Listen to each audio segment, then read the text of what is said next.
Right here on San Antonio Sports Star. We'll start the party at 6. The Cowboys made a move. They upped on the 5-year option on Micah Parsons. They'll pay him $21.3 million. In the NBA, the Heat surprised the Celtics 111-101. How good you want to be? From play one to the last play, we fighting. Today's about opportunity and character. We got a chance to come out here and play football. It's a blessing. Hey, every season is full of defining moments. Let's make this day a defining moment for us in our quest. Let's go, baby. This is the Morning Huddle on 94.1 San Antonio Sports Star with Rob Thompson and the managing editor of Blogging the Boys, RJ Ochoa. Now, here are the guys. Hey, gather around. We got a bunch to talk about. It's the Morning Huddle, a draft day edition. On your left side of the screen, you'll notice very closely. That is RJ Ochoa. I'm there to the right. I'm Rob Thompson. He manages the editing of Blogging the Boys. I manage the soft cushions of my couch most afternoons. And we'll be spending it a lot on the next couple of days watching that draft. Good morning, RJ. How are you today? It is draft day, and I am very excited, Rob, to see who the Dallas Cowboys will select tonight that they will ultimately deem unworthy of a contract extension in 3 years after the player has become a star for them. Well, Micah got his, although he was destined for that, and CeeDee got a raise and didn't have to do anything about it. We'll look around the league as CeeDee didn't get jack. Well, the money he's going to get went up, but it was going up anyway. That's because Amon Ra St. Brown is now the highest paid wide receiver in all the world. What's the max on this? 120? On Amon Ra's deal?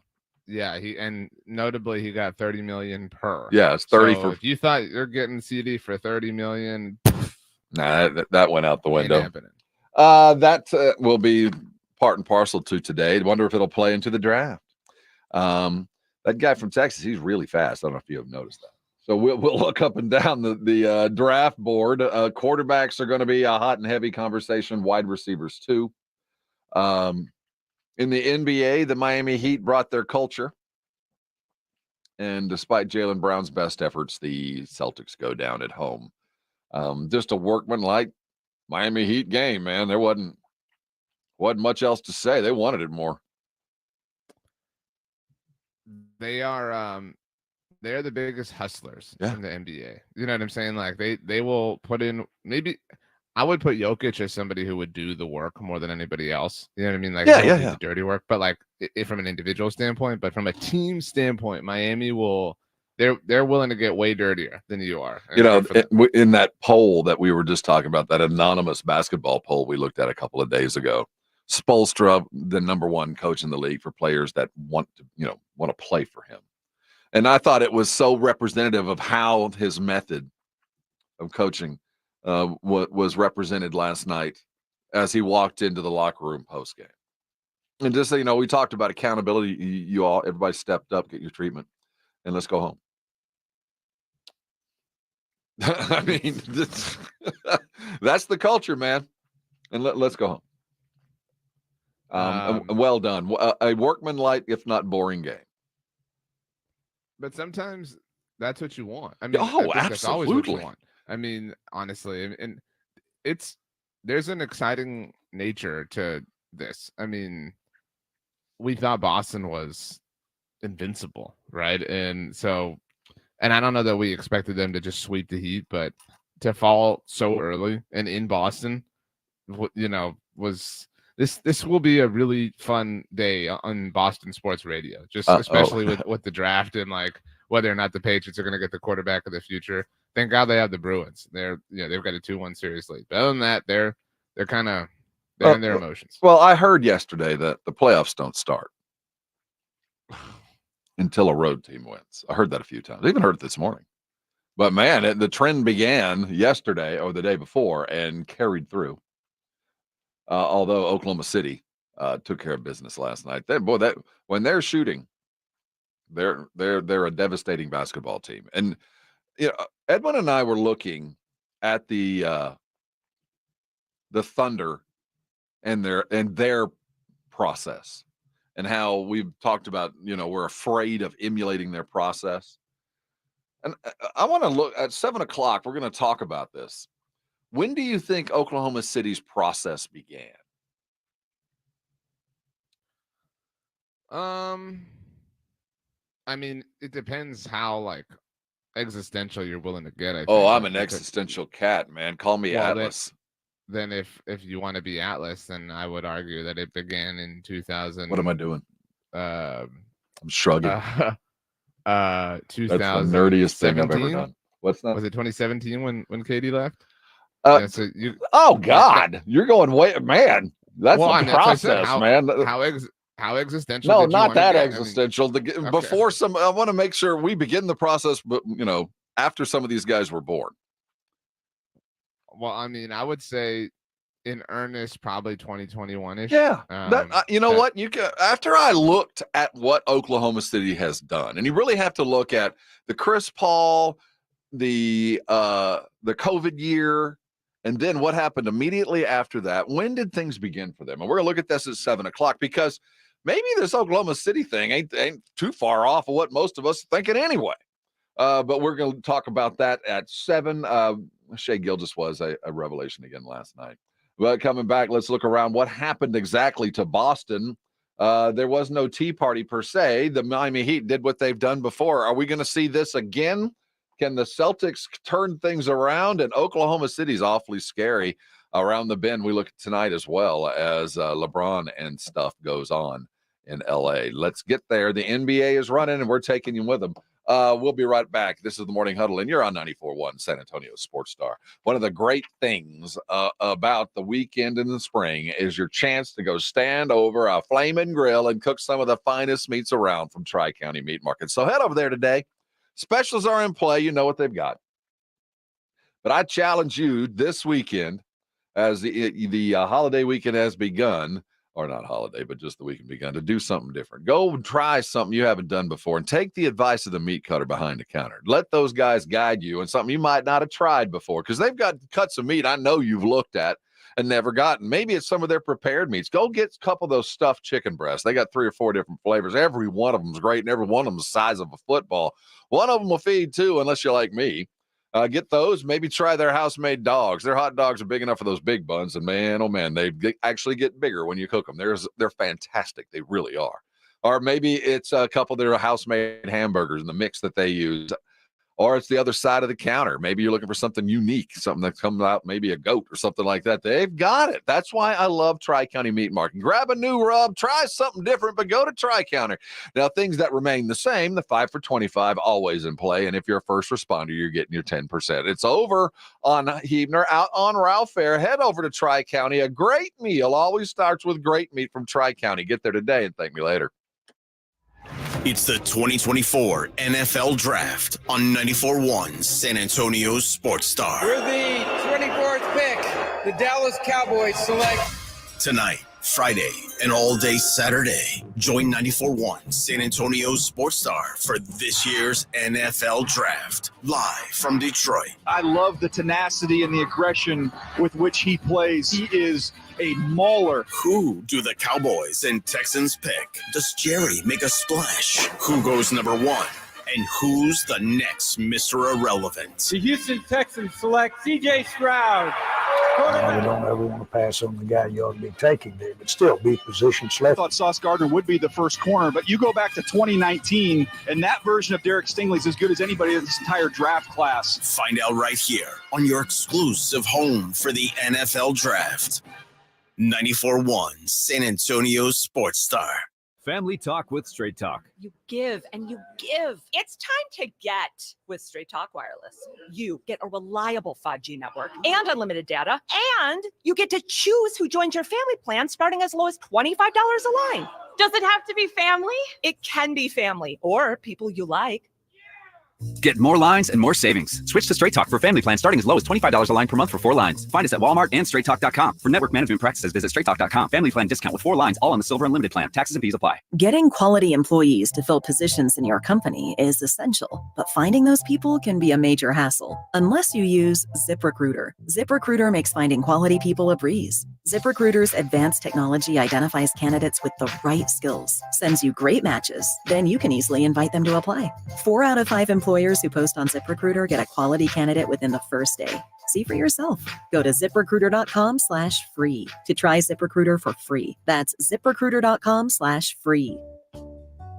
Folks, quality is a huge deal. It's what I look for when I recommend something to my listeners. It means you can depend on it. Quality means it won't let you down. It's something you can be proud of. Well, that's the definition of a Connecticut water softener. With other water softener brands, you just never know. Maybe they work half the time or they're just plain junk. A Connecticut water softener is up to 80% more efficient than competing models and will be the last water softener you'll ever own. That's because you're buying quality, and it's backed up with an outstanding 10-year warranty, too. If you're ready to enjoy all the benefits that come with quality, bring home a Connecticut water softener. Call the team at Connecticut at 656-PURE or online at ConnecticutSA.com. That's 656-PURE or ConnecticutSA.com. And tell them Dave Ramsey sent you. The last water softener you'll ever own. Call 656-PURE, Connecticut. Evan Cohen here from Unsportsmanlike on ESPN Radio for True Green. Are you ready to elevate your lawn game without breaking the bank? True Green has been the trusted choice for over 2 million homeowners for over 50 years. Visit TrueGreen.com and discover the easiest and affordable way to achieve a pro-level lawn guaranteed. Plus, enjoy True Green's verified price matching, ensuring you get the best lawn for the best price. Visit TrueGreen.com and transform your lawn effortlessly. That's TrueGreen.com. Your dream lawn is just around the corner. Individuals and businesses with tax problems, listen carefully. If you owe over $10,000 in back taxes or have unfiled tax returns, U.S. Tax Shield can help you take back control. The IRS can seize your bank accounts, garnish your paycheck, close your business, and file criminal charges. Our team of tax attorneys can stop collections and get you protected. U.S. Tax Shield offers a price protection guaranteed quote to get you protected today. U.S. Tax Shield is A+ rated with the BBB, so call 800-494-6139. U.S. Tax Shield, 800-494-6139. The future of medicine is here at QC Kinetics. QC is the nation's leader in the most exciting revolution in pain management we've seen in decades, regenerative medicine. If you're tired of achy joints, your joint pain keeping you from doing what you love, then you need to call QC Kinetics now. Surgery, steroids, drugs, these are no longer your best options. Regenerative medicine at QC Kinetics is transforming lives with innovative treatments that deliver lasting results. We're talking natural biologics using your own body's power to repair and restore damaged tissue. QC Kinetics is under the leadership of National Medical Director Dr. Mitchell Scheinkupp. Dr. Scheinkupp is a pioneer in this field with 20 years of clinical work, tons of research, teaching, and publishing. He wants to get you relief with a needle, not a knife. Call now to learn more about some exciting options in this revolutionary approach to get you long-term relief with no downtime. So what are you waiting for? Call QC Kinetics now for a free consultation. 210-571-0318. That's 210-571-0318. Locations in Hollywood Park, Westover Hills, and New Braunfels. The NFL Draft lives right here. Coverage begins tonight at 6, exclusively on 94.1 San Antonio's Sports Star.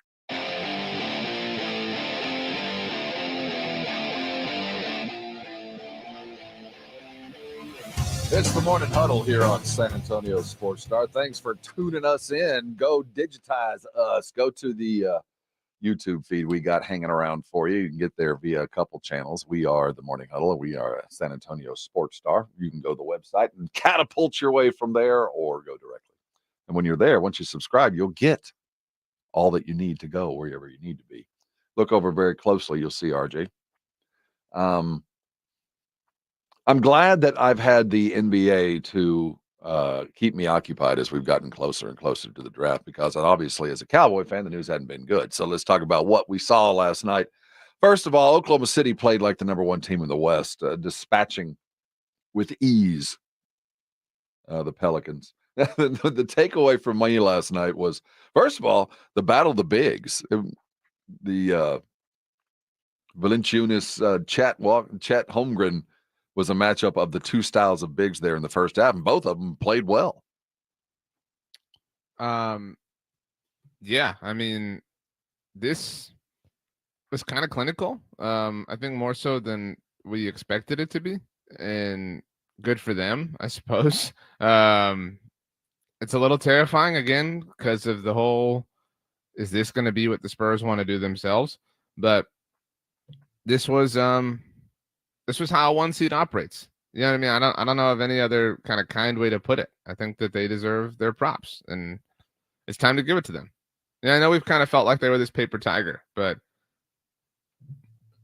the Pelicans are, they are what they are, but taking care of them is what you have to do. Well, they're not. I mean, paper tiger's one thing, but they're not the best team in the West. It was a matter of injuries and timing, and a key Spurs win that kind of turned things on the West. But what I did see was a team that when they're shooting well. And let's go ahead and talk about what the Oklahoma City process has been. If you judge the way I do, I don't think the process began until 21. I don't think what they're doing now began until then. And that's only 3 years ago. So if you're threatening me with an Oklahoma City process where you're out of the playoffs, near the play-in to first in the West in 3 years, I'm kind of down. Now, I'll say this. Look at what their team did. Now, they have not missed on a single pick. And they had a number 12 pick that went out of the park, a Manu Ginobili-esque pick. That's true. They also had a trade that worked out really well. Well, that's why I think the process began then. They got their anchor then. I don't know if it's anchor, but they got their, it was like when I've never built a car, but when somebody builds a car and it was like, okay, let's go get the engine. Like, let's go buy the most expensive part. You know what I mean? Like, we've done everything else and let's put it in and then let's turn it on and see if it works. And it did work. And I mean, they said last night, Chet Holmgren, in all his greatness, obviously, said that SGA is the MVP. And I wouldn't go that far, but I mean, respect on, sticking up for your guy. But if we live in that world, right? Like if you want to decide that, right? Like, because I mean, you could argue if you had to right now that SGA is the MVP, right? You would feel comfortable. No, he's certainly in the conversation and should be in the top three. You could very easily make the argument. So living in that world, if he's the MVP and so he's that good, then what kind of process was it really? You know what I mean? Because what would you be without him? You know what I mean? Like, that's their anchor. That's what you tank for your anchor. I don't want to take away from the process and act like it wasn't anything legitimate, but it was significantly accelerated by his acquisition, and that's why more so than like the Chet pick and things like that. True that. So when I look at where they are, I think, okay, when you tank for a dude like Shea. You either trade or that's where you begin with the guy that you're going to build your franchise around, and that began almost a year ago for the Spurs. But if you look at what the process was, now granted, they'd gone through a couple of years in the desert. I mean, I'll be real. I mean, they had a couple of years where they were kind of terrible, and were achieving great and high draft picks and hit on every one of them. And I think more than anything else, it's not the length of time they were in their process. It's every guy they brought in the door worked out. So they are so extraordinarily deep. When we look at Josh Giddey, I think Edwin and I both agreed Giddey is good, but he ain't great. But you get a whole bunch of dimes on that team by just passing to the open guy. Mm-hmm. Everybody on that team can shoot. Everybody. You would assume that there's some sort of regression of the mean that's coming their way, right? Like you can't continue to just touch everything and have it turn to gold, right? Like, I mean, I'll tell you, Presti's been pretty good for a long time. I mean, he really has. Now, unfortunately, he's been in a position to draft high.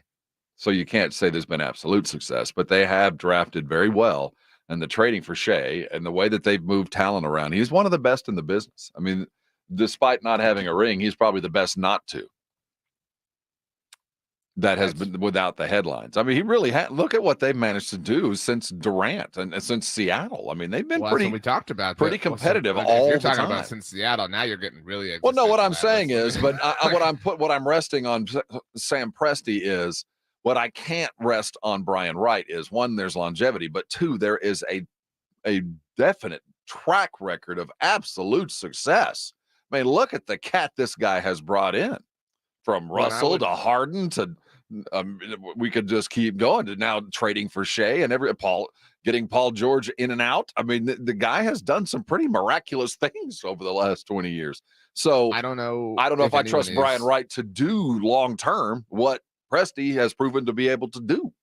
Right. I don't know if anyone. I don't think you are, but I don't know that anyone is comping Brian Wright to him. No. Obviously, you. Well, I know. But there's legitimate results there, right? Or there are legitimate results, as opposed to like, what is Brian Wright's greatest accomplishment so far? It's Wemby, right? There's no question. Like, yeah. But like in a literal transactional answer, the answer is Wemby. And then when you contextualize, it's like, well, what did he really accomplish? Like, you know what I mean? Like, it got worse.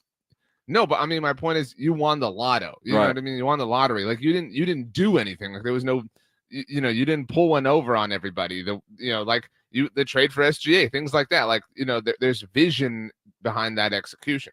And so, name the role play. I mean, yeah, I'm not trying to act like the roster is a bunch of tomato cans at this point, but you've got to do more. You can't just find the one. You need the one, and then like 5 2s, and then like 10 3s. Like, you got to keep bringing in more and more and more and more. And I hope that would serve as some point of inspiration. I just know that like trying to replicate that is a really, really bold endeavor. The Celtics, the knock on them last year was what we saw last night. And sometimes Missoula, the team just looks a little flat. And, you can blame Tatum for that, who sometimes appears to be a little bit disjointed in some big games. Blame Jalen. You can blame Missoula. I don't know where to look other than you should never be out-hustled and outworked on your home court, ever. And we've seen it unless you're playing. Yeah, I'm not excusing it, but like, I mean, I don't know. Like, I don't know that we qualify the Heat as like a play-in team because they've proven that they're, as long as if you give them an open door, you know what I mean? It doesn't matter what it is, they're going to find a way to storm through.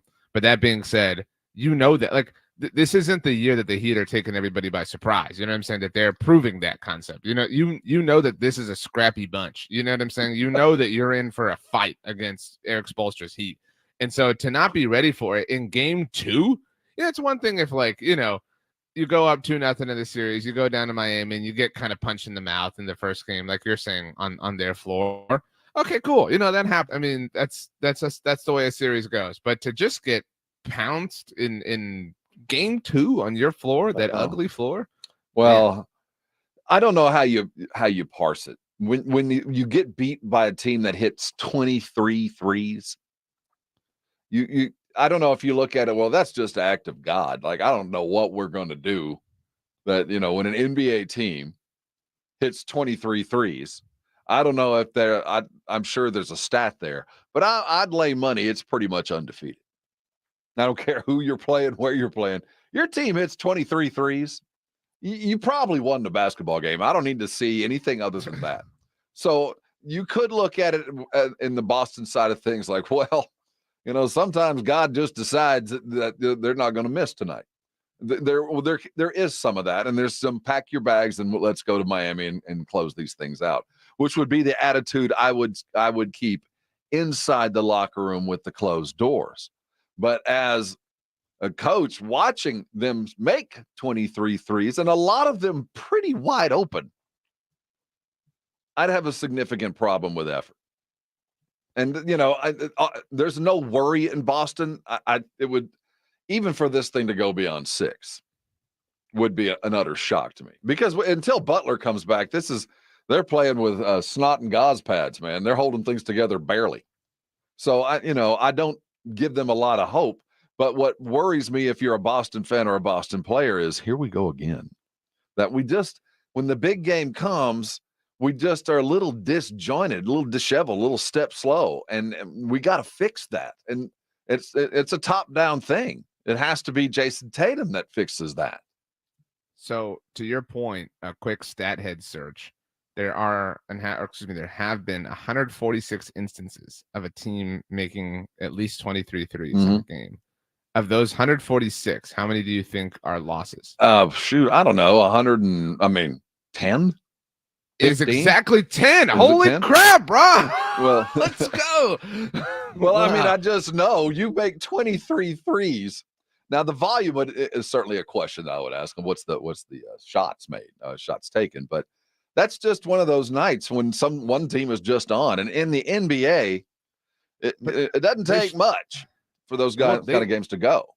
They were still from like an overall field goal percentage beneath 50%. Yeah, and that's the volume is a question. You always want to know how many some of the Kobe stats where there's a lot of points, but also a lot of shots. So I mean, but still, I mean, and let me see if about playoff games. Well, see that's how I was going to go. See, the playoff environment is so different because just the opportunity to take 23 threes in a playoff game, it is not the easiest thing to come by. So I would bet the numbers there are even smaller, like maybe one or two.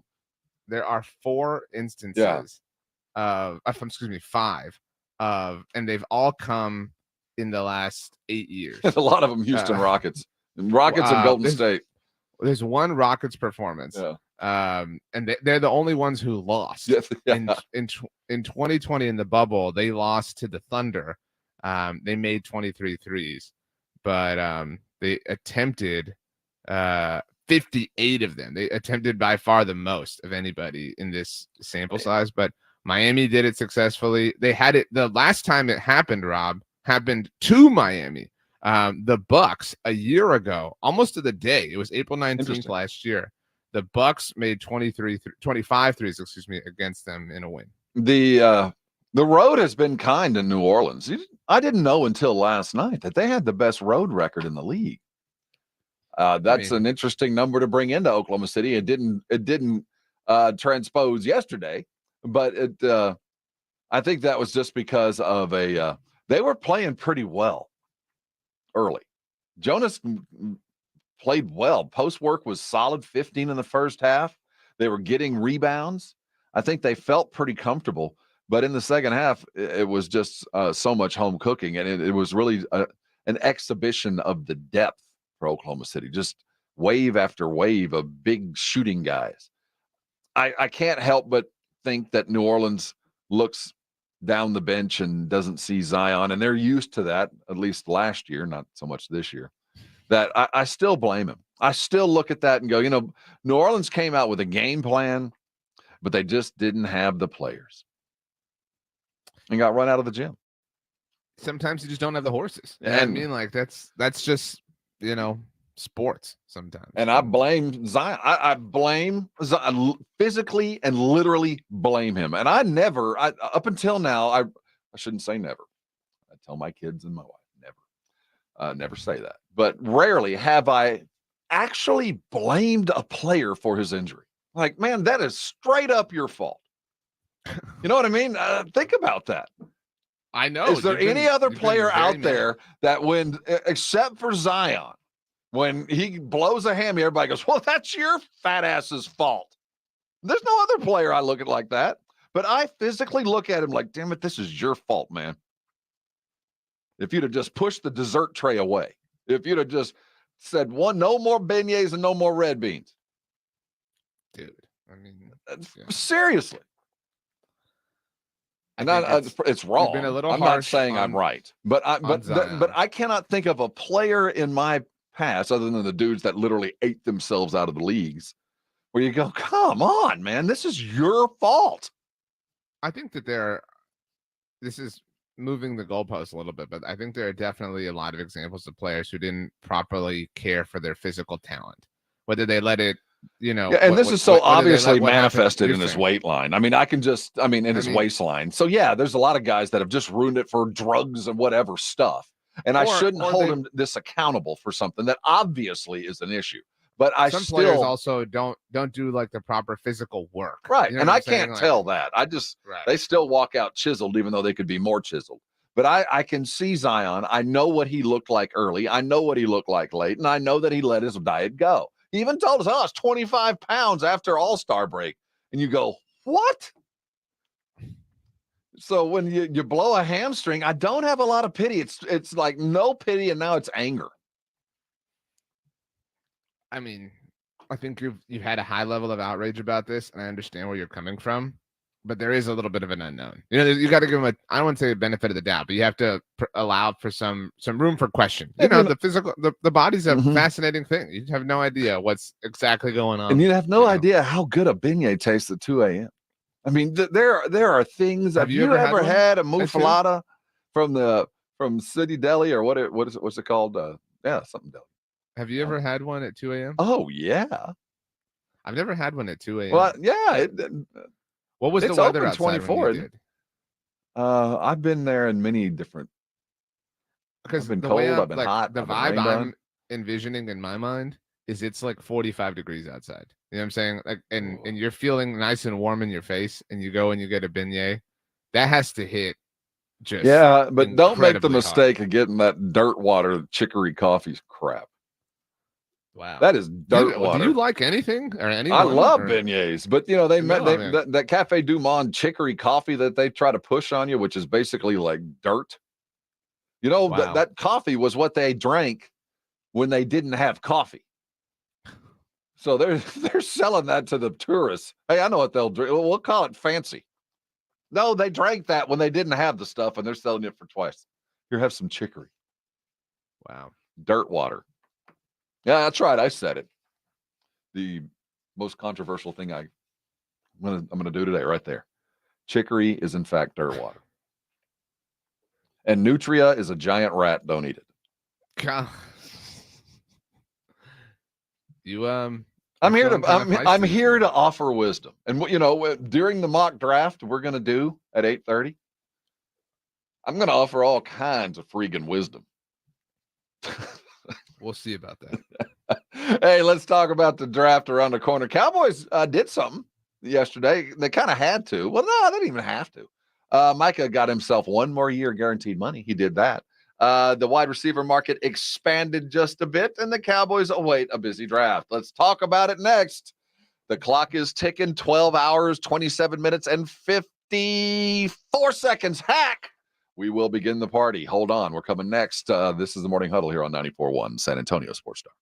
It's the Blitz with Jason and Joe. Afternoons at 2. Coming up on the Blitz, it is finally here, the NFL Draft, and we're doing it right at the Roo Pub. Yeah, Roo Pub from 2 to 6. All your draft coverage, plus John McClain from HoustonTexans.com will join us at 5:15. The Blitz starts at 2. The Blitz with Jason and Joe. Afternoons at 2 on 94.1 San Antonio Sports Star. Hi, everybody. Scott Ennis here. For 25 years, I've been voicing lovable cartoon dogs like Scooby-Doo, Astro. Hey, I love puppies and dogs. And now I get to help pets that need a voice to save their lives. That's where the Puppy Food Bank comes in. The Puppy Food Bank helps pet rescue organizations so they can feed puppies. For just $11 a month, you can save a pet's life. Go to puppyfoodbank.org now and donate, and they'll send you a nice gift. Puppy Food Bank is proudly supported by Thomas J. Henry. Guys, did you know your testosterone level impacts your energy, libido, sleep, weight, hair loss, mood, and even ED? And right now, Revive Men's Health San Antonio will check your testosterone for free. They've helped thousands of men since 2011 feel and perform better. They're so confident they can help you, they even guarantee it. Schedule your free testosterone test, exam, and consultation today. Call 210-615-7777. That's 210-615-7777. Or visit ReviveMen'sHealth.com. EasyCater, 100,000 restaurants, one platform. Need food for a meeting or a company event? EasyCater has everything you need to make food for work, work. With easy online ordering and reordering. Save your favorite orders, make edits as needed, and click. We even help you with expenses by keeping your receipts all in one place, which means all you need to do is sit back and enjoy the food. From ordering to reporting, EasyCater has everything to make food for work, work. Order 24/7 at easycater.com. Our daughter Jessie loves playing detective. A clue.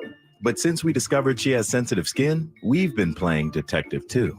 We thought the problem was our puppy. But it was actually our old detergent. Aha. So we switched to Tide Free and Gentle. Tide cleans better than the leading competitive free detergent, and it doesn't leave behind irritating residues. Plus, Tide Free and Gentle has no dyes or perfumes, so it's gentle on her skin.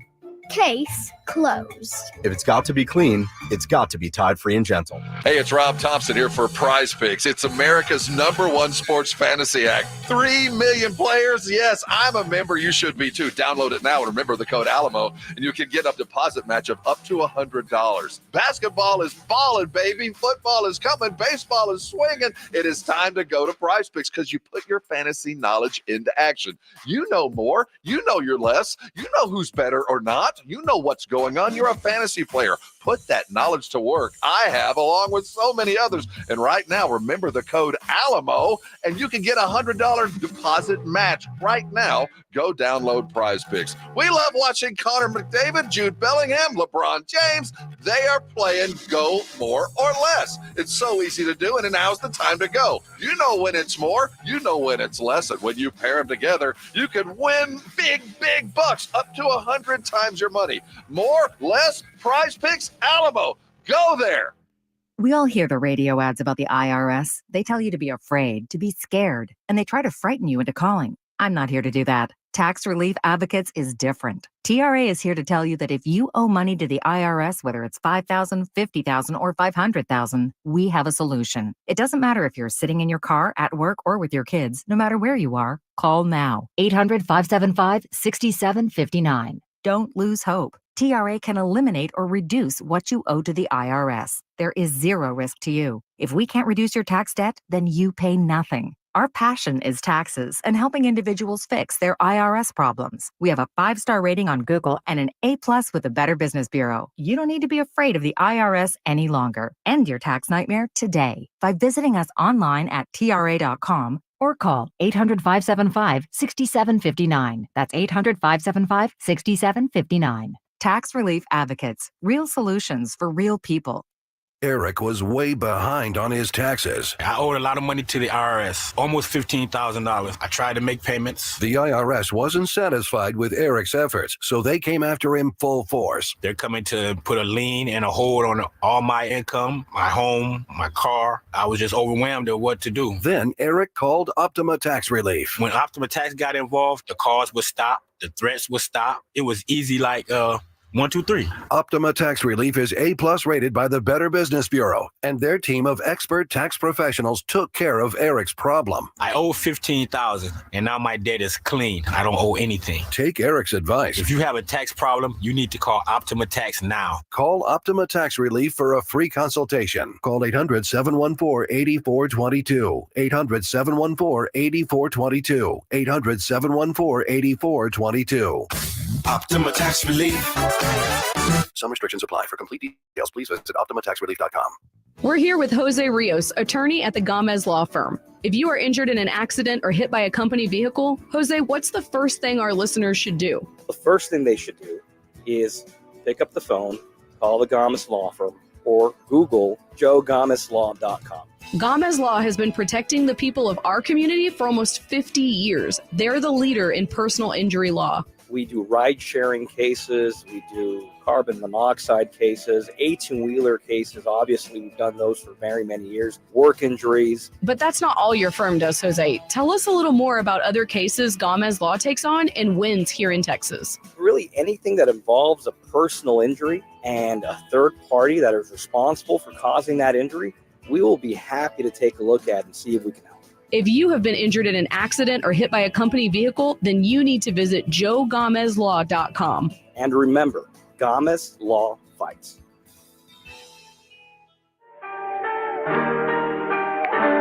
From the George Salinas Personal Injury Attorney Studios, you're listening to 94.1 San Antonio Sports Star. Hey, huddle up. Here on 94.1, we are San Antonio Sports Star. Kick the sporting day off with the Morning Huddle. Going to be a busy one. It is NFL Draft Day. Don't forget, you can catch it live. Starting at 6, we'll pregame you first. First pick coming in, what do you figure? They get 15 minutes, 7, 18. You get 10. Is it 10 minutes in the first round? Yeah. 10 minutes, and the Bears will take probably 7, even though they've had months and months and months and months. Well, you never know somebody might call. It's appropriate that the draft is today because today's a great day, right? Like it's a fun day. It's a day full of hope, for most fan bases. But did you know that today, Rob, is the perfect date? I thought 420 was the perfect date. You might, be onto something there. But as we heard from in front of our very own Alamo, April 25th is the perfect date because it's not too hot and it's not too cold. All you need is a light jacket. It's a light jacket. I, as a former riverboat driver, you start doing that, and we used to give these 35-minute tours of the river and San Antonio, and you try to drop in a joke. We're trying to make some money here. It's a show. Right. And so you ride with other drivers, and you listen to what works, and we're all pretty, if it works, we'll share it. Because, everybody's trying to get a good line and make somebody laugh, make an extra $1 or $2. And one of the boat drivers, one of the captains, would make that joke every time, and he could land it. He could land the joke. I mean, it was really. He played into the whole thing. He drove. It was right when he would go through the Arneson River Theater, where it was appropriate, and bam, he'd hit it hard, and it would always get a laugh, and always, you'd make a little bit of money. Well, I kept trying to hit it, and I could not tell the joke. So when I hear it now, it makes me mad because I could not land what is the perfect. I mean, where else in the world can you make a little bit of money off something like that? As far as that specific joke is concerned, maybe Rhode Island. Well, no, but you have to be at the Riverwalk because you bring up the fact that this was literally where it happened. Yeah, that's such an underrated movie. That's like the Sandra Bullock movie. Like I say Sandra Bullock. Is there another movie that comes to mind before that one in your mind? Speed. No. Well, no, I agree with you. It really is. It's the one that made the bones for sure. So it's the perfect date for the NFL draft. It is indeed. And in fact, 15 years ago today, I was actually, my memories are popping up on Facebook. I was actually in New York for the draft, or the Matt Stafford, where he went number 1. Yeah. And it's full circle. It's in Detroit. And the draft then was a big deal. I mean, it was on TV, but back then, even then, it was basically late Friday night, Saturday, Sunday. It wasn't. Yeah, I remember the year before. I graduated high school in 2008, and I remember the year before it. Everything took place over the weekend. Yeah, because it was my prom weekend, senior prom, and so I remember going to you would go to somebody's house, and everybody would get together, and it was on in the background, and I was upset that I was missing it because the stupid prom. And now it's become a mini Super Bowl. Now it's a traveling road show that is as good. It's the Super Bowl for them's on a budget. That's what it is. It's a chance for you to go see the road thing we saw at the Super Bowl is set up in Detroit. Everything. Oh, those big helmets. You know what I'm saying? Oh, that whole shebang. It's all in. When those helmets found out that they were going to rotate this thing, they were so overjoyed. Yeah. Like, you mean we get to get out? We get to come out once a year someplace else? It's a big deal. When it was at Frisco, what was that? 5 years ago, 4 years. It was in Arlington. I mean, yeah, at the stadium. And that was 6 years ago. And it wasn't the ultimate beginning, because I think the true beginning of this was back in 2015 in Chicago when it was the first time, and then Drew Pearson went nuts in Philly. Remember where he got Dallas got and it went bananas. What was that? 2017. So 2017. And I think at that point we started to take notice of this thing that the NFL was starting to try to feed us in the middle of April. That was really much bigger than the talent. It was more about the league. And now, dude, wait till you see the pictures of Detroit over the next couple of days. You'd think there was a big game on Sunday. I mean, it works out. I don't know if you could say it works out well, but the Tigers are not very good. The Red Wings are not in the playoffs. The Pistons are obviously not in the playoffs. So, it's a bummer when something like this happens. If you're the NFL, and let's say you walk into a situation where, imagine if the Pistons and the Red Wings are both in the playoffs right now, and the Tigers are really fun. People would have options. But to your point, all the citizens of the 313, they're like, dude. And Detroit's coming off this wonderful season. You know what I mean? Oh, yeah, it's ideal. That's what I'm saying. Full circle. The fever is high. They just unveiled new uniforms. Yesterday, they announced extensions for Amon Ra St. Brown and Penei Sewell. Dude, people are chugging the Lions Kool-Aid. I mean, they can't get enough. I think that it's the best case scenario for the NFL and the Lions that the Pistons and the Red Wings aren't. You know, that they're going to take this city over by storm, and they have. And now the NFL has brought to them the Super Bowl ain't going to ever be awarded to Detroit anytime soon. Trust me. But you can get a draft. The Super Bowl ain't coming to Green Bay anytime soon. Trust me. But they can get a draft, and it's the Super Bowl light. And it's better weather. So guess what? Next year in Green Bay, it's going to be a throwdown party. But we're just going to take a flight out on Saturday night or Sunday morning. I think that's. I mean, I don't know that anybody doesn't like this, and I know you're not framing it that way, but like it is cool for stadiums that are more frigid around the time of the Super Bowl that they can be showcased. Absolutely, you know what I'm saying? And that people who have like NFL bucket lists or whatever, and you want to go to the draft, that you can check off a stadium or a place that you may have otherwise not gone. Maybe your team doesn't go there all too often or whatever. Lambeau's a place you've got to. It's the Ron Wolf said it best. It is professional football's holiest cathedral. You absolutely have to visit Lambeau Field, and so the draft there will be very, very, very cool. That's next year, and the future drafts will be awarded upcoming in May. They've got a league meeting in May the 20th or something, and they're expecting to give them out. Now, my next is while there's lots of cities that are never going to get a Super Bowl awarded. Why does it have to be in an NFL city? I would advocate that it should probably be in cities like San Antonio. Just saying. I mean, just I would love to see San Antonio. Just saying, just throwing out the fact that it feels like you have to kind of keep it in the club. Like it has to be somebody's house. And it's not the Final Four. I hate exclusions. I hate velvet ropes. I'm just saying, we got facilities. We got a nice party room. Chicago will get a Super Bowl. And speaking of, I know we've lost this segment. We're going to talk draft, I promise. It annoys me to no end. I mean, to no end to watch an Oklahoma City basketball game for two things. One, everybody's sitting in their neat, orderly rows in their white T-shirts. Get up and make some noise. First of all, act like you're excited. There's something about that annoys me. It's looking like watching soccer games where they're all just kind of sitting in these perfect rows, and everybody claps when they're told to clap. And I don't know. And then secondly, stop showing me that stupid Riverwalk. Okay. As a San Antonian, I find that it's like, okay, we're headed off to Salt Lake City, and let's go fly over their version of the Alamo. What? I agree with that. I mean, it does get a little annoying with certain tropes, you know what I mean, that you see in here.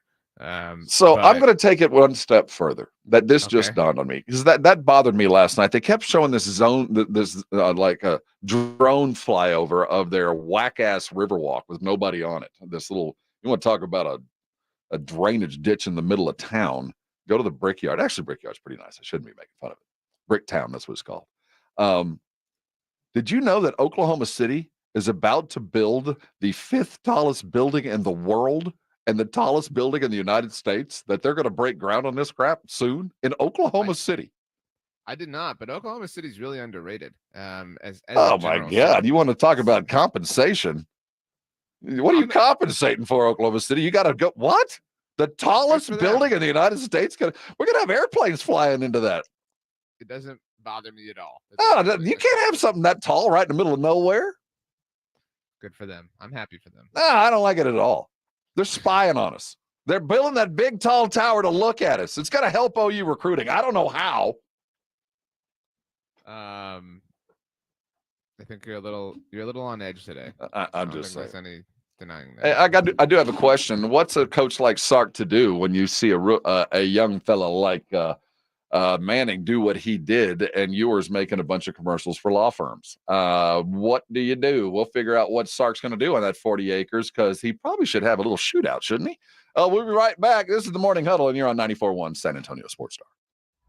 It's the 2024 NFL Draft on 94.1 San Antonio Sports Star. We're the 24th pick. The Dallas Cowboys select. Tonight, Friday, and all day Saturday. Join 94.1 San Antonio Sports Star for this year's NFL Draft, live from Detroit. I love the tenacity and the aggression with which he plays. He is a mauler. Who do the Cowboys and Texans pick? Does Jerry make a splash? Who goes number one? And who's the next Mr. Irrelevant? The Houston Texans select C.J. Stroud. We don't ever want to pass on the guy you ought to be taking there, but still be position I select. thought Sauce Gardner would be the first corner, but you go back to 2019, and that version of Derek Stingley is as good as anybody in this entire draft class. Find out right here on your exclusive home for the NFL Draft. 94.1 San Antonio Sports Star. When you come to Diamonds Direct, we know it's always the start of a celebration, an engagement, your wedding day, honoring a lifetime of love, searching for that special birthday gift for the one you love the most, and all the celebrations in between. That's why we've curated a shopping experience to match your excitement. You walk into a beautiful showroom with experts eager to help, or if you prefer, just explore on your own as long as you like. At Diamonds Direct, we've taken pressure out of the process. Our experts are cheerful and engaging. We'll help you on your terms with your price range when you're ready. We've made it easy by offering virtually unlimited options. With everything in our showcase being handpicked for its beauty and quality, you can't go wrong. You are guaranteed to get the best value because we are the value leader, and you have confidence in knowing you are protected with our lifetime warranties and guarantees. Diamonds Direct's experience is designed with our goal of creating not just a happy moment, but a magical one. So you leave smiling, just like you came in.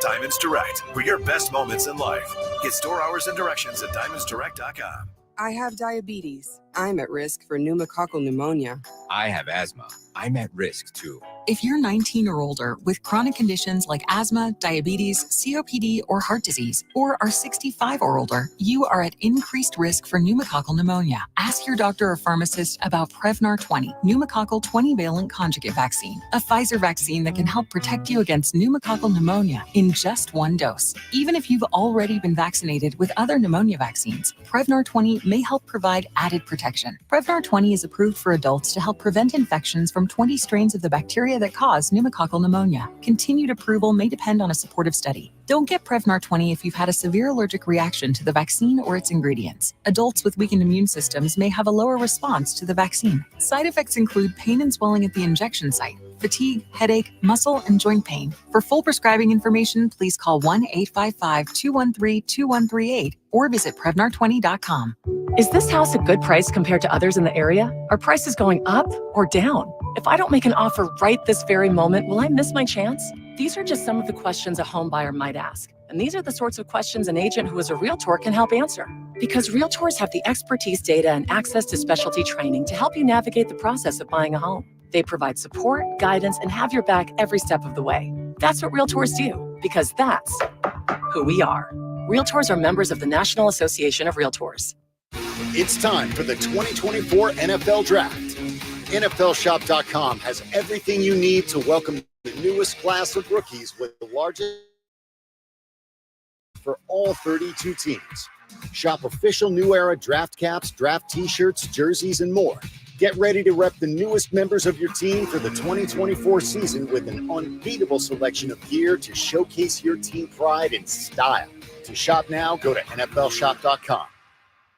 Jason Minix here from the Blitz with the NBA playoffs here. You want to get in on the action and have fun watching the games the way I do? Make sure you download the Underdog Fantasy app and start playing their pick'em game, where you pick between 2 and 5 players to build a pick'em entry. Select higher or lower on player stats. If your picks hit, you could win up to 100 times your money. Endless projections to choose from. You create your own experience. It's a ton of fun to play. I love winning on the pick'em game, obviously. It is fantasy, but legal in Texas. So get signed up at UnderdogFantasy.com or download the Underdog Fantasy app. Use my promo code STAR when you sign up, and Underdog will match your first deposit up to $100. Plus, they'll give you a mystery special pick to use on your first pick'em entry. Must be over 18 and present in a state where Underdog Fantasy operates. Terms apply. Concerned with your play? Call 1-800-GAMBLER or visit ncpgambling.org. Again, promo code STAR when you sign up at UnderdogFantasy.com.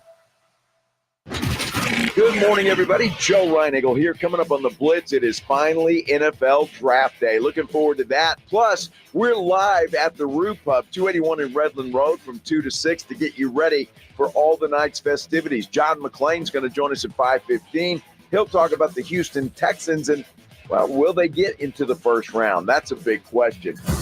Hey, RJ, don't be surprised when the Cowboys draft a wide receiver with that first pick. He's very fast, RJ, very fast.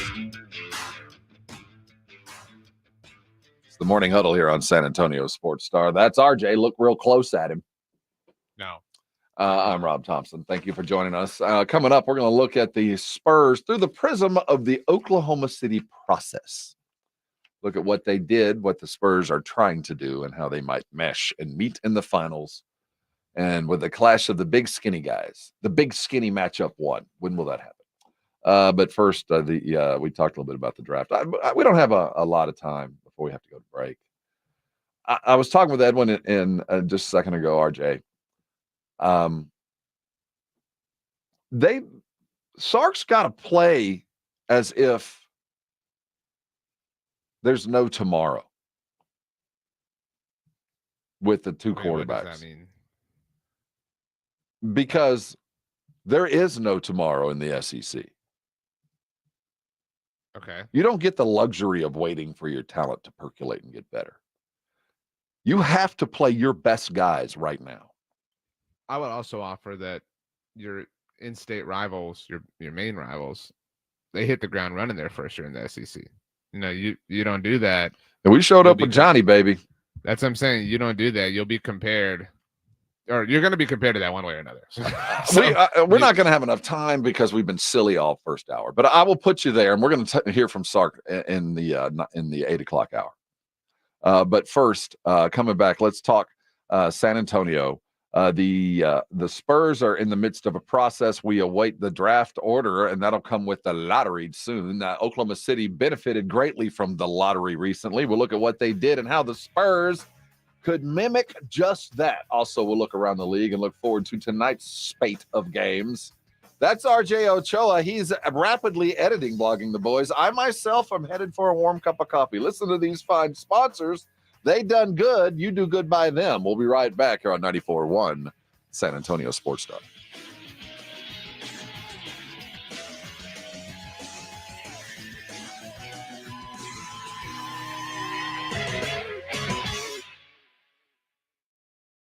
Your home for the Cowboys. Prescott all the way, runs it in for the touchdown. This is 94.1 San Antonio Sports Star, KTFM Floresville. George gets justice. In life's most challenging moments, getting the right help matters most if you've been injured. Get George at George Salinas Injury Lawyers. With a track record of success and a dedication to their clients, George gets justice. George Salinas Injury Lawyers is not just a law firm. They're your support system. Get George at George Salinas Injury Lawyers today at 210-225-0909 or visit getgeorge.com. George gets justice. Getgeorge.com.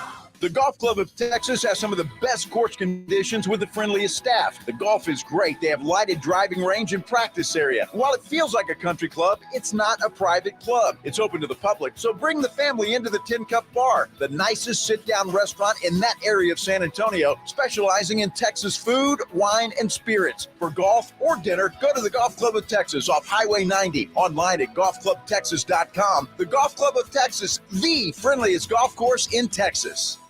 I'm still going for it, even with higher stroke risk from atrial fibrillation, an irregular heartbeat not caused by a heart valve problem. Over a 3-year study, Eliquis apixaban tablets reduce stroke risk better than warfarin, and over 97% of Eliquis patients did not experience a stroke. A first stroke occurred in 2.9% of warfarin patients versus 2.3% of Eliquis patients. Don't stop taking prescription Eliquis without asking your doctor. It may increase your stroke risk. Eliquis can cause serious and in rare cases fatal bleeding. Don't take Eliquis if you have an artificial heart valve, abnormal bleeding, or antiphospholipid syndrome. While taking, you may bruise more easily or take longer for bleeding to stop. A spinal injection while on Eliquis increases risk of blood clots, which may cause paralysis, the inability to move. Get medical help right away for unexpected bleeding, unusual bruising, or tingling, numbness, or muscle weakness. Medications such as aspirin products, NSAIDs, SSRIs, SRIs, SNRIs, and blood thinners may increase bleeding risk. Tell your doctor about all planned medical or dental procedures. Learn more at Eliquis.com or call 1-855-ELIQUIS. Some people just know there's a better way to do things, like bundling your home and auto insurance with Allstate, or going to the grocery store for milk instead of buying your own cow. You know there's an easier and better way. Save up to 25% when you bundle home and auto with Allstate. Bundled savings vary by state and are not available in every state. Saving up to 25% is the countrywide average of the maximum available savings off the home policy. Allstate Vehicle and Property Insurance Company and affiliates, Northbrook, Illinois. Imagine your team always looking and feeling their best in high-performance technical workwear. Cintas can make it happen. They have garments for almost every job imaginable. And with the Cintas Workwear program, you get freshly laundered garments delivered every week for everyone on your team. Great garments without the bother of laundry. That's a real perk for employees. Find out how Cintas can boost team image and morale. Visit Cintas.com. Oh, I'm ready! And get ready for the workday. We all hear the radio ads about the IRS. They tell you to be afraid, to be scared, and they try to frighten you into calling. I'm not here to do that. Tax Relief Advocates is different. TRA is here to tell you that if you owe money to the IRS, whether it's $5,000, $50,000, or $500,000, we have a solution. It doesn't matter if you're sitting in your car, at work, or with your kids. No matter where you are, call now. 800-575-9313. Don't lose hope. TRA can eliminate or reduce what you owe to the IRS. There is zero risk to you. If we can't reduce your tax debt, then you pay nothing. Our passion is taxes and helping individuals fix their IRS problems. We have a 5-star rating on Google and an A+ with the Better Business Bureau. You don't need to be afraid of the IRS any longer. End your tax nightmare today by visiting us online at TRA.com or call 800-575-9313. That's 800-575-9313. Tax Relief Advocates. Real solutions for real people. Prescriptions require an online consultation with a healthcare provider who will determine if appropriate. Restrictions apply. See website for details and important safety information. Subscription required. Price varies based on product and subscription plan. Hey guys, did you know there's a generic form of Viagra that works just the same but is 95% cheaper? And you can get it online at hims.com/joy. Through Hims, you'll get a free medical consultation to determine the ED medication that's best for you. Discreet shipping if prescribed, a 100% online process, and a range of treatment options, including trusted generic alternatives to the name brands, at up to 95% off. ED is personal, and at Hims, so is treating it. Just go to hims.com/joy and get connected to a licensed medical provider online for free with zero copay, no expensive appointments, and no awkward face-to-face conversations. To start your free online visit, you need to go to this exclusive address, hims.com/joy. That's hims.com/joy for your free online visit, hims.com/joy. From the George Salinas Personal Injury Attorney Studios, you're listening to 94.1 San Antonio Sports Star. San Antonio's Sports Center. The NFL draft gets underway tonight. It's the first round. It gets started about 6 o'clock right here on San Antonio Sports Star. The Cowboys won't draft until number 24. Yesterday, Micah Parsons got his fifth-year option picked up. That's worth $21.324 million to you and me. In the NBA, the Heat snuck up and beat the Celtics 111-101, and the OKC Thunder put the Pelicans to bed early. Sports Center is brought to you by Buyers Barricades, the Texas Authority in Barricade Rental. BuyersBarricades.com. Wembanyama goes behind the back here. Oh, little sidestep and a jam by Wembanyama.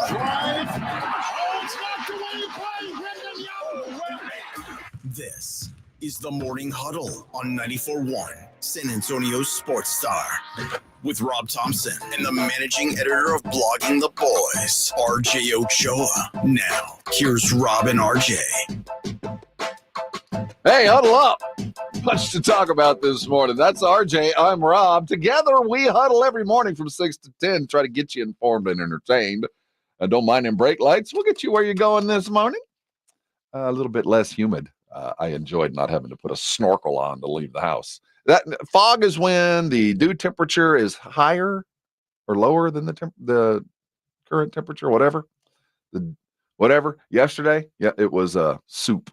Today, not so soupy. I'm just warning you if you're just getting out of the shower. Draft today. That's important, and we'll cover front to back. As you heard in the Sports Center, Cowboys picked up the 5th year on Micah. Amon Ra St. Brown is now the highest paid wide receiver in the history of mankind, and CeeDee Lamb is laughing his way to the gym today. But first and foremost, the NBA. All quiet on the Western Front with the Spurs as we watched Oklahoma City do what the Spurs hope to do in the very near future, in mimicking the process that has taken Oklahoma City from worst to play-in to first in just a matter of 3 years. Well, when you have a process and when you're successful at it, good things happen. And that's where we're at with the Thunder. Now, I think sometimes we look at when a team wins a playoff game or a playoff series and we make a lot out of that. And similarly, when they lose one, right, we make a lot out of, oh my gosh, the Cowboys lost to the Packers, and we only live on one side of that with the Cowboys loss, or we don't pay attention to the other team. And that happens sometimes when a team wins a playoff game, right? Oh my gosh, well, they won a playoff game, whatever. They won a playoff series, and not trying to take it all away from the Thunder. But of all the series wins that we're going to see in the first round, which one is less impressive to you than a potential Thunder win over the New Orleans? Who am I comparing again? I would like to know if you think there is a less impressive series win out there right now possible than Oklahoma City. Well, I think Cleveland taking care of Orlando is not difficult. Okay, that's a good answer. Yeah, but no, it wasn't that impressive. I agree with you. That's what I'm saying. Like, presuming they they do get this done. Cool. You had a more impressive series win than, Cleveland against Orlando. But other than that, I mean, I have a hard time being willing to take them totally seriously until they take out a legitimate contender. You're right. And I stand with you there. But they're there. And that's really all I'm looking for the Spurs, just to get there, playing where they are now. I want to be playing on April the 25th in 2 years. If we're mimicking what Oklahoma City did in 2 years, we will be playing basketball games in late April. Mm-hmm. So to get there, how did they do it? And there's one key moment, and it's the 2022 draft. They hit on 2 draft picks. They got the number 1. They got Chet. They had to wait on him for a year. But more importantly, they got Jalen Williams. And once they landed Jalen Williams, the process, as it was basically complete. Because then they had already, they had been in the desert from just before and just after the COVID period. The Westbrook years were coming to an end there in 19. Chris Paul shows up. They're just good enough to hang on for a year or two, kind of like LaMarcus did with the Spurs. Just good enough, but not enough. You're still declining, but you're still maintaining your fans' relevance. There's still hope because you've seen it, but they were on their way down. But they still hadn't begun the process. It was 2020 when the trade happened, but 2021 they get Giddey, which in hindsight, Giddey was a good guy, but I think he's more a product of great drafting and people around him than he is as far as his individual talent. But in 22, when they hit it good, and with those 2 top picks in the 12, remember in 12, they got Jalen Williams at number 12 and Chet at 2. The Spurs are probably going to have 2 top 10 draft picks this year. Unfortunately, the draft crop don't have no Jalen Williams, nor no Chet Holmgren. So the impetus right now on Brian Wright and crew is remarkable. If you're telling me you're going to mimic Oklahoma City, and that's what they're acting like up there at that pretty new rock house, well, here you go. Because the process for them ain't long. Look at how things shook out. We feel like Oklahoma City's been in this 5-year ho-hum slow. Let's get another 1 draft pick. Like Detroit has been. No, it hadn't been the case at all. So I'm down. I'm going to mimic not what they're telling us Oklahoma City did. I'm going to mimic. They landed their centerpieces with 2 draft picks in 2012. But more importantly, it's when they went and got their anchor. when they got the deal for Shea, that's kind of where I begin this thing. So I'm looking at a tweet, all right, from San Antonio Sports Star's very own Joe Reinagle. Oh. All right. Uh-huh. This was 9 hours ago. So obviously Wow. while watching the game. OKC is the second youngest team in the NBA. Get aggressive, Spurs. It should not take long. Okay. This is kind of on your wavelength. Mm-hmm. Great follow on Twitter, Ty Yeager. I'm pronouncing Yeager correctly. You are. The Twitter handle, the Ty Yeager, does a lot of great work for Air Alamo. Responded and said, the Thunder have been rebuilding since the 2019-20 season. And Joe right now must be sipping his morning coffee, said they also traded for SGA to complement their prize draft pick. So I'm all for falling in line and, doing the Thunder thing, as long as we acknowledge that there's going to be some outside the building work required. There's work to be done. What I'm saying is, if you're telling me Oklahoma City is your method, well, let's get on the same plan.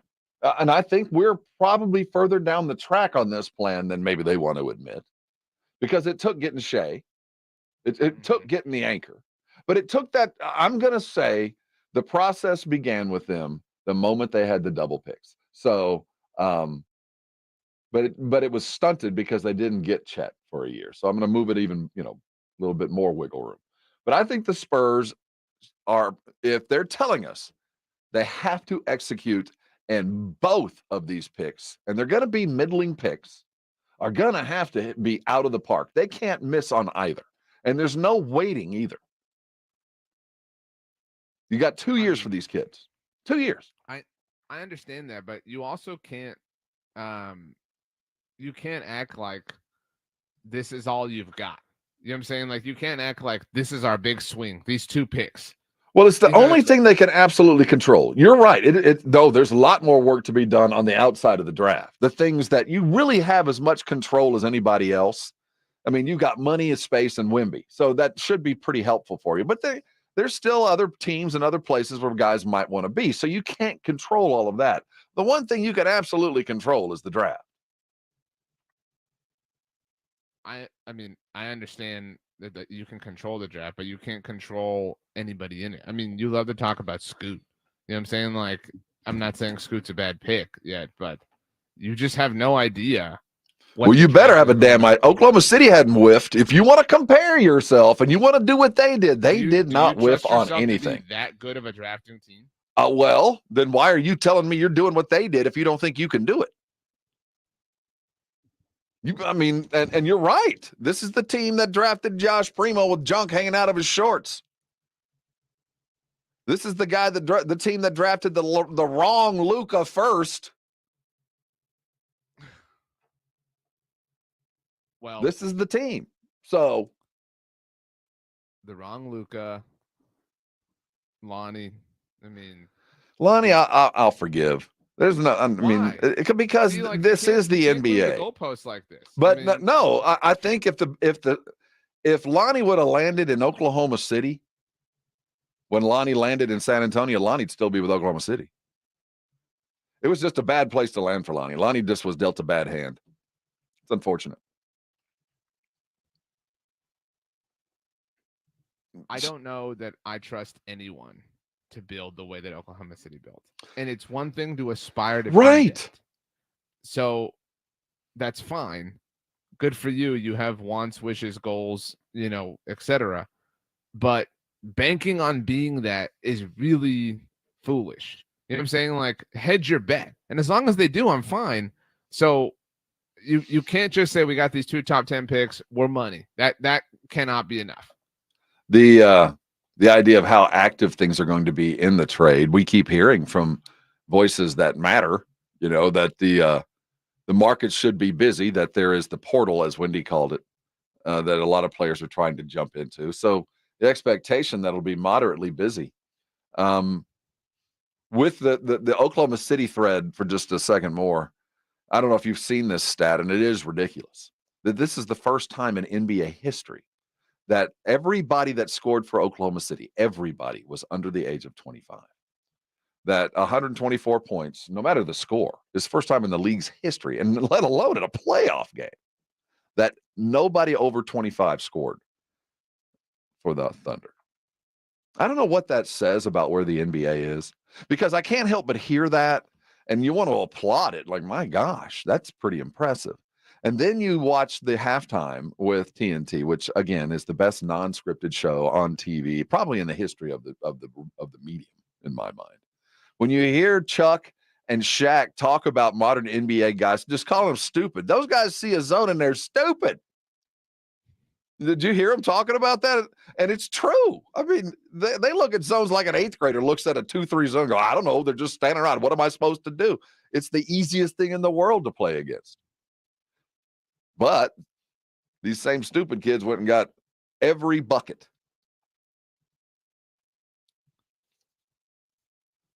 I guess I'm not as impressed as you are. I'm not impressed, to be clear. But I just think I think in time we will digest what this means on a macro level. I mean, everybody under 25 scores because your team's all under 25. Of course that's the case. I mean, a couple guys didn't show up or didn't have to play tonight. I get it. No, I know what you're saying. But it does signify a couple things, because what I hear I hear the same thing I hear when I hear, you got to win when you've got a cheap quarterback.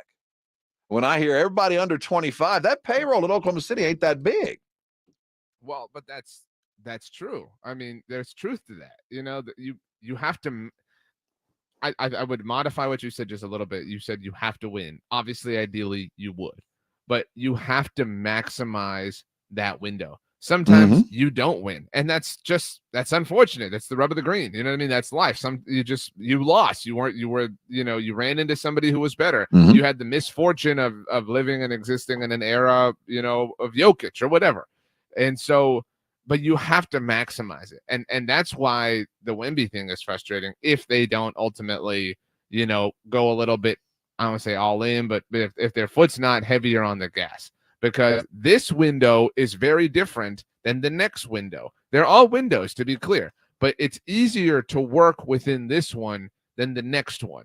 And so we're not going to tolerate or put up with excuses in the next one that aren't currently excuses, if that makes sense. You know what I'm saying? And so Oklahoma City, I mean, we've talked about this several times over the last, couple of weeks.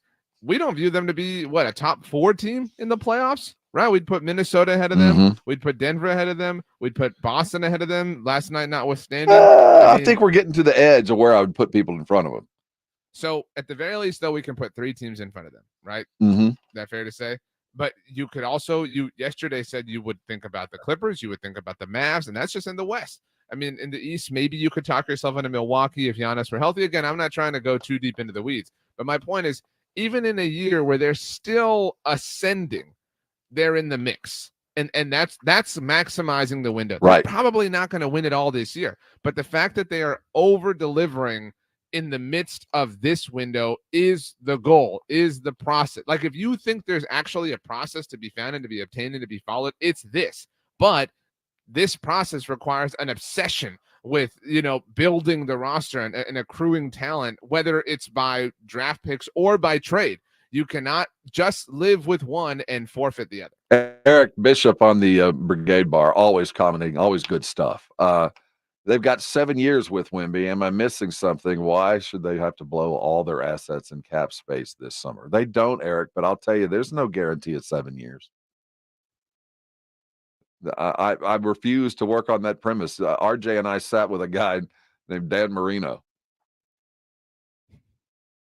He had 7 years.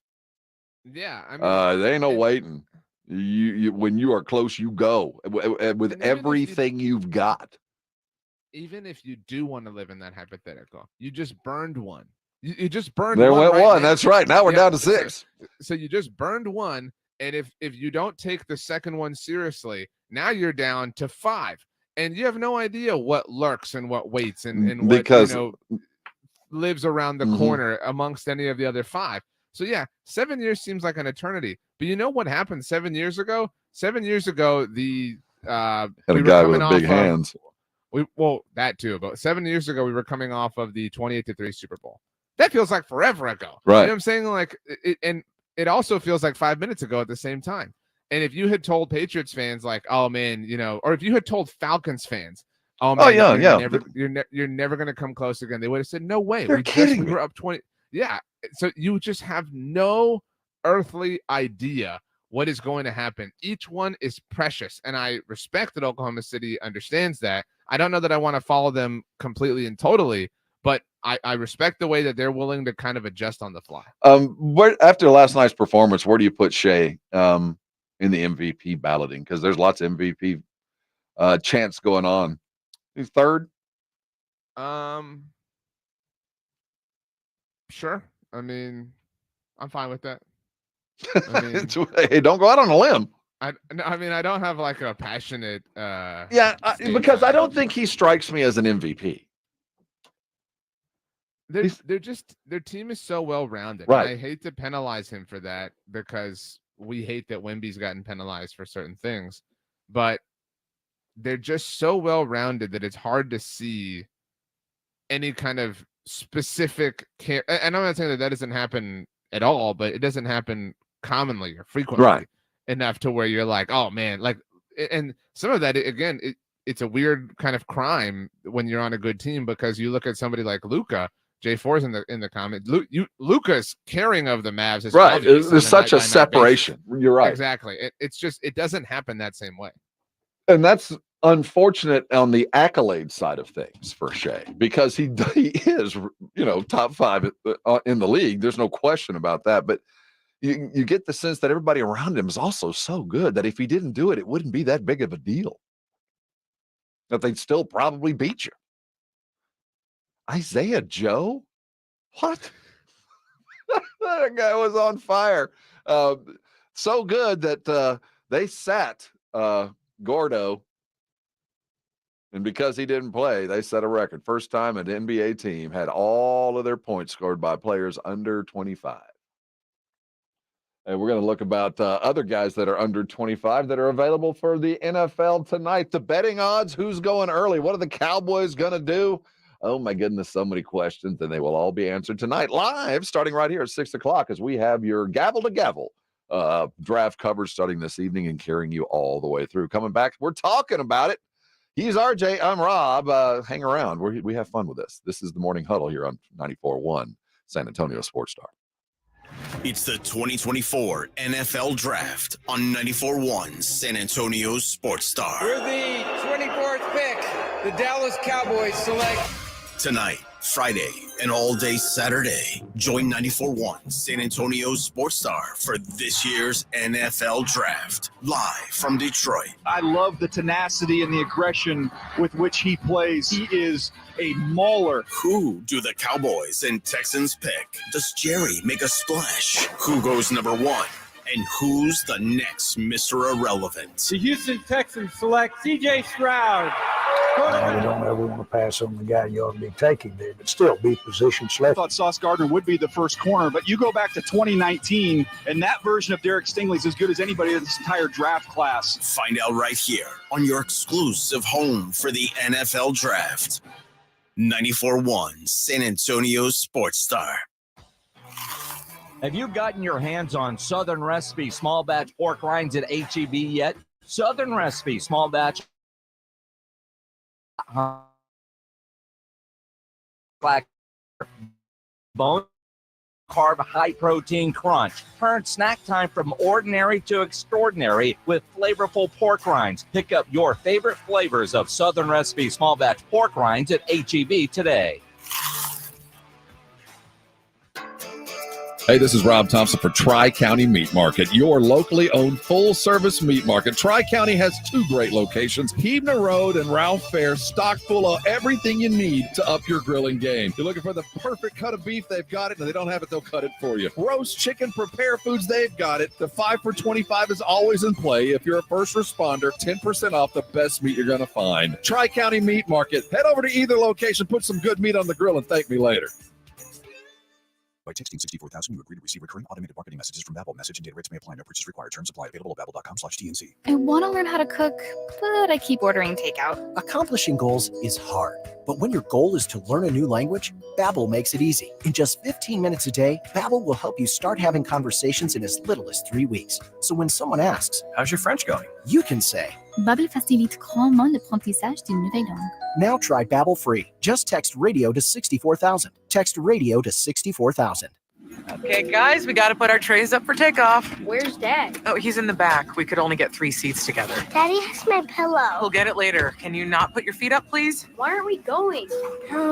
We must be in line for takeoff. Like security? Well, that was a different line. I have to go. We just sat down. But I have to go. The seatbelt sign's on. Why aren't we moving? Hey, no kicking. We're just 15th in line for takeoff. Son of a... Don't go there. Go on a real vacation. Go RVing. Learn more at GoRVing.com. Is reviewing life insurance on your to-do list? Now's the perfect time to add it. A friend recently told me that securing life insurance sooner rather than later can help you lock in lower rates for years to come. So I bumped this up on my list and got it done. I called SelectQuote and couldn't believe how easy and affordable life insurance is. I'm 40 and got a $500,000 policy for $16 a month. My husband's also 40 and his $500,000 policy was only $18 a month. Plus, with SelectQuote's same-day coverage, there was no medical exam required, and we were covered by the time we hung up. Knowing I have this checked off my list feels amazing, but the peace of mind knowing my family is protected feels even better. Call SelectQuote at 1-800-694-1010. That's 1-800-694-1010. Or go to SelectQuote.com to get your free quote today. 1-800-694-1010. Details on example rate at SelectQuote.com. Guys, did you know your testosterone affects everything in your system, including how you feel and perform every day? Right now, Revive Men's Health San Antonio will check your testosterone for free. Knowing your T levels is the first step in understanding if you have low T. Your testosterone level impacts your energy, libido, sleep, weight, hair loss, mood, and even ED. Maintaining an appropriate T level can change your whole life. Most men start to see changes in their hormone levels in their 30s. Experience and results matter. So what are you waiting for? Get your T levels checked today by local, experienced, and trusted men's health experts. They've helped thousands of men since 2011. They're so confident they can help you, they even guarantee it. Call Revive today and schedule your free testosterone test, free exam, and free consultation. Call Revive Men's Health at 210-615-7777. That's 210-615-7777. Or visit ReviveMen'sHealth.com. Hi, my name's Jason Thompson. I've lived in San Antonio for more than 50 years. Went to grade school, high school, and graduated from law school right here. San Antonians have trusted me as their attorney after serious injury and fatality collision since 1994. My website is alawyer4us.com. Why a lawyer for us? Well, after several years of practice, I watched as insurance companies created their own law firms solely to defend against auto claims. Today, there are very few insurance companies that do not have their own captive law firm filled with attorneys whose job is to minimize what the insurance company has to pay on an auto claim. If you or a family member is injured in a traffic collision, you will need your own attorney. Just remember alawyer4us.com. For many lawyers you see on billboards, your case will be handled by a non-lawyer or a staff lawyer. If you call me, Jason Thompson, I will be the lawyer you speak with. The initial consultation is always free. If you or a family member needs an experienced attorney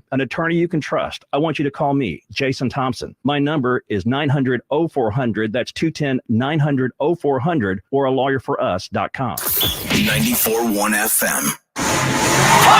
You're riding with Rob and RJ. This is the Morning Huddle.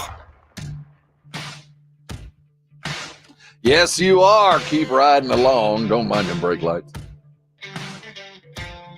Well, it's been a long time in coming, but here we are. The 2024 draft will begin. All the pomp and circumstance that is Detroit on fire. ESPN, the four-letter network, everywhere in Detroit. They're getting their own Radio Row stuff going on now. What's your favorite thing about Detroit? Quick, go. It's my favorite thing about Detroit. I've only spent one significant amount of time there, and it was so long ago. It's not the best for me because when I was there, it was when they were truly at their worst. Well, I mean, 05, 06, 07, Detroit was a post-apocalyptic mess. I believe they've come back a bit. There's this area called Greektown. Right. That's kind of like a gambling kind of stuff. And they're right across the water from Ontario. So there's another town on the other side. You can see Canada, wave at them, flash them. I have no thoughts on Detroit other than my memory was rough. I stayed in a hotel. They used to play their basketball games outside of Detroit for safety reasons. So it was way up north of Detroit, I believe. So we stayed in a hotel. We were on a radio budget at the time, and we had come in late after a game, and our key cards weren't working. And my memory of Detroit is literally, I kid you not, a lady of the evening, a woman who was at work, came up to the door and asked us for credentials to let us in because she, it was her office. And literally it was like, let me see your key card. Like, here we are. She let us in, thinking maybe we were her next appointment or something. We went on to our rooms. So it was secured and safe by the employees that were working the building. That's my memory of Detroit. So I hope those that are there tonight have a fonder one, including the Dallas Cowboys, sitting at 24th. Now, they go into the draft with a little bit of news. I don't know if any of this affects the draft. We knew that they were going to pick up Micah's fifth. That's crazy to think that they weren't. But they did wait so long to see Amon Ra sign a big old deal, and more deals are coming. We heard Joe tease and talk about as the draft comes, and there is a wide receiver down there in Austin. If at 24 that fast wide receiver is still there, would it shock you that the Cowboys took him? Yes, I know what Joe is saying, but look, this is the most important. I don't want to be hyperbolic. No, it's true. But today is the most important day of the offseason for the Dallas Cowboys. This is their most premium asset, their most premium resource. They have, they have no other bigger ticket left to cash. Yes, the whole draft takes place, and yes, there's importance on tomorrow and importance on Saturday. But this, to be very clear, was true the moment the season ended. All right. Now, it was exacerbated all the more by their inactivity in free agency, obviously, which has only added to the pressure of landing this plane. In another year, in another world, in another timeline, a la Community, could I see them going wide receiver in the first round? Absolutely. But they just have too many foundational needs. I mean, you're saying I really think we need a loft. Dude, we need a slab of cement first. We don't even have the frame up yet. We don't have anything. I mean, we need the slab. We've picked the lot. I will give them that. That's as far into this process. Do we have river views? Is there a 5-mile view on the lot we've chosen? Or is it? There is. Oh. Yeah. I mean, so we've got, just the land. But we need a slab. All right. That's what today is about. It's about getting a slab. Ian Rappaport has contacted the contractors, and this is the kind of slabs the Cowboys might be looking at. Man, you really got to love Jerry Jones kind of tweaking the fans a little bit by saying all in so many times, despite the fact that they signed basically no one in free agency. But part of the reason for that, or say a lot of the reason for that, is because the Cowboys need money to sign their own players that they drafted. And this is a team that has drafted extremely well over the last several years. Talk about some of these offensive linemen, including our now good friend Jackson Powers-Johnson. The offensive linemen they have taken have hit basically all the way through, including when they took Tyler Smith, who some people had him as a mid-round tackle, could potentially be their starting left tackle. This is why the Cowboys are in this position. So if Will McClay and Stephen Jones end up taking a offensive lineman, whether it's a center, whether it's whatever it is, the fans will probably go, okay, whatever wins our running back. But this is how you build, and this is why the Cowboys have been this successful. I think he speaks to your heart, does he not, RJ? That's the slab you draft for long-term success. Yawn for sure, but it does breed a certain level of football just because of the comfortability of a safe offensive line. I don't think it's yawn at all. It is. No, it's not. Have you seen Xavier? Have you seen how fast he is? Do I need to find some video? It's not yawn because everyone is starving right now.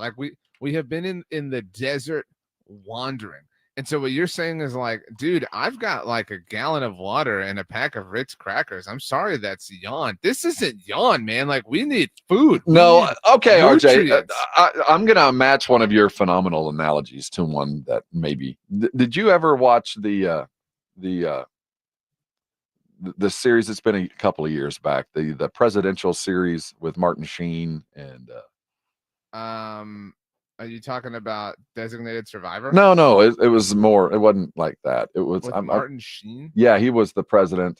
It was a quintessential series, and the name escapes me. But there's a line in The West Wing. in Is that what West you're talking Wing. about? Okay. There's a line in West Wing where his political director is talking to him. He's like, your voters have been in the middle of the desert forever.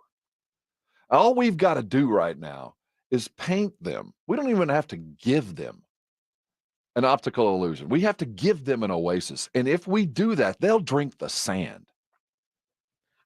That's the Cowboy fan right now. We'll drink the sand, man. Just give me the illusion of possibility. We'll drink it. That's why when I keep bringing up wide receiver and I keep bringing up, maybe something nuts, like maybe a quarterback fall in there and they do something crazy. Because right now we'll drink the sand, baby. They have starved us and we are thirsty and hungry to where if they give us anything that looks different or unique, I'll drink it, baby. Just tell me it's something. See, I agree with the phenomenon of what you're saying. However, I think that the average fan is much more educated. I would like to think so. Than used to be the case. And with that being said, to use the desert analogy, if we are wandering and let me switch the analogy. See, Marco's your average, right? Marco on the brigade bar. There you go. I know that you don't watch Survivor, but there's a long-standing point in most seasons where they play something called Survivor Auction. Uh-huh. They're given like fake Survivor bucks and they can bid on this and that, whatever, and they can buy certain rewards. And one is like a chocolate cake and one is like fruit and one is like whatever.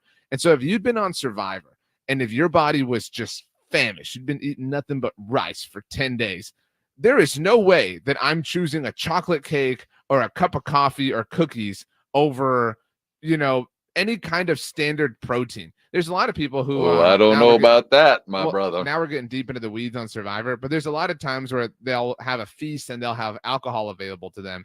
And I always whenever I talk about the show, like, there's no way I would touch that. Like, my body would be in such dire straits that it would impact me. That'd be the first thing you telling me I could buy a cold beer?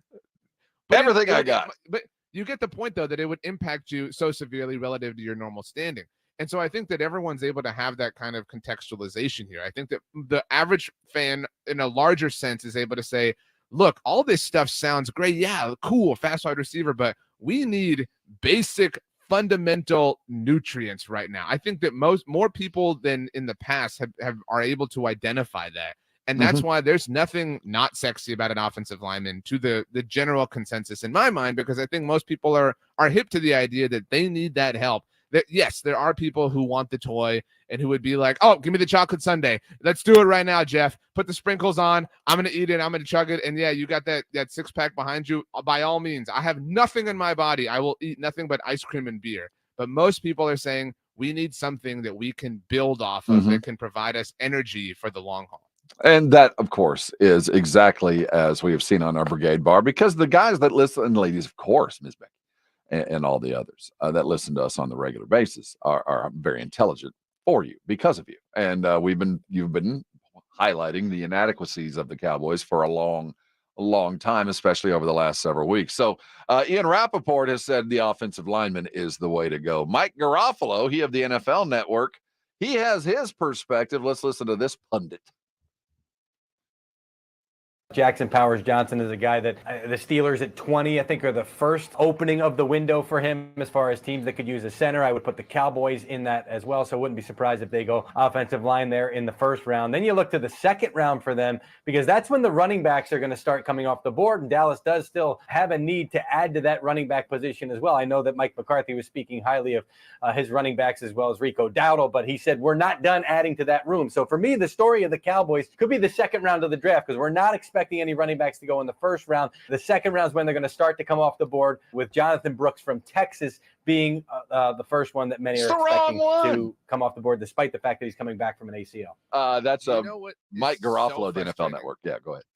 So frustrating about this was completely and totally predictable. All right. In free agency, when there were all the running backs to be had, Saquon Barkley, Austin Eckler, Devin Singletary, even Tony Pollard, Derrick Henry, whatever, we saw team after team after team after team pay a little bit, overpay a little bit, I'll even say, because they knew this is a pretty shallow class. And because they didn't want to be the team that was in this position that Mike Garofalo is saying, well, if they really want one of the Cowboys, they're going to have to spend their second round pick on one.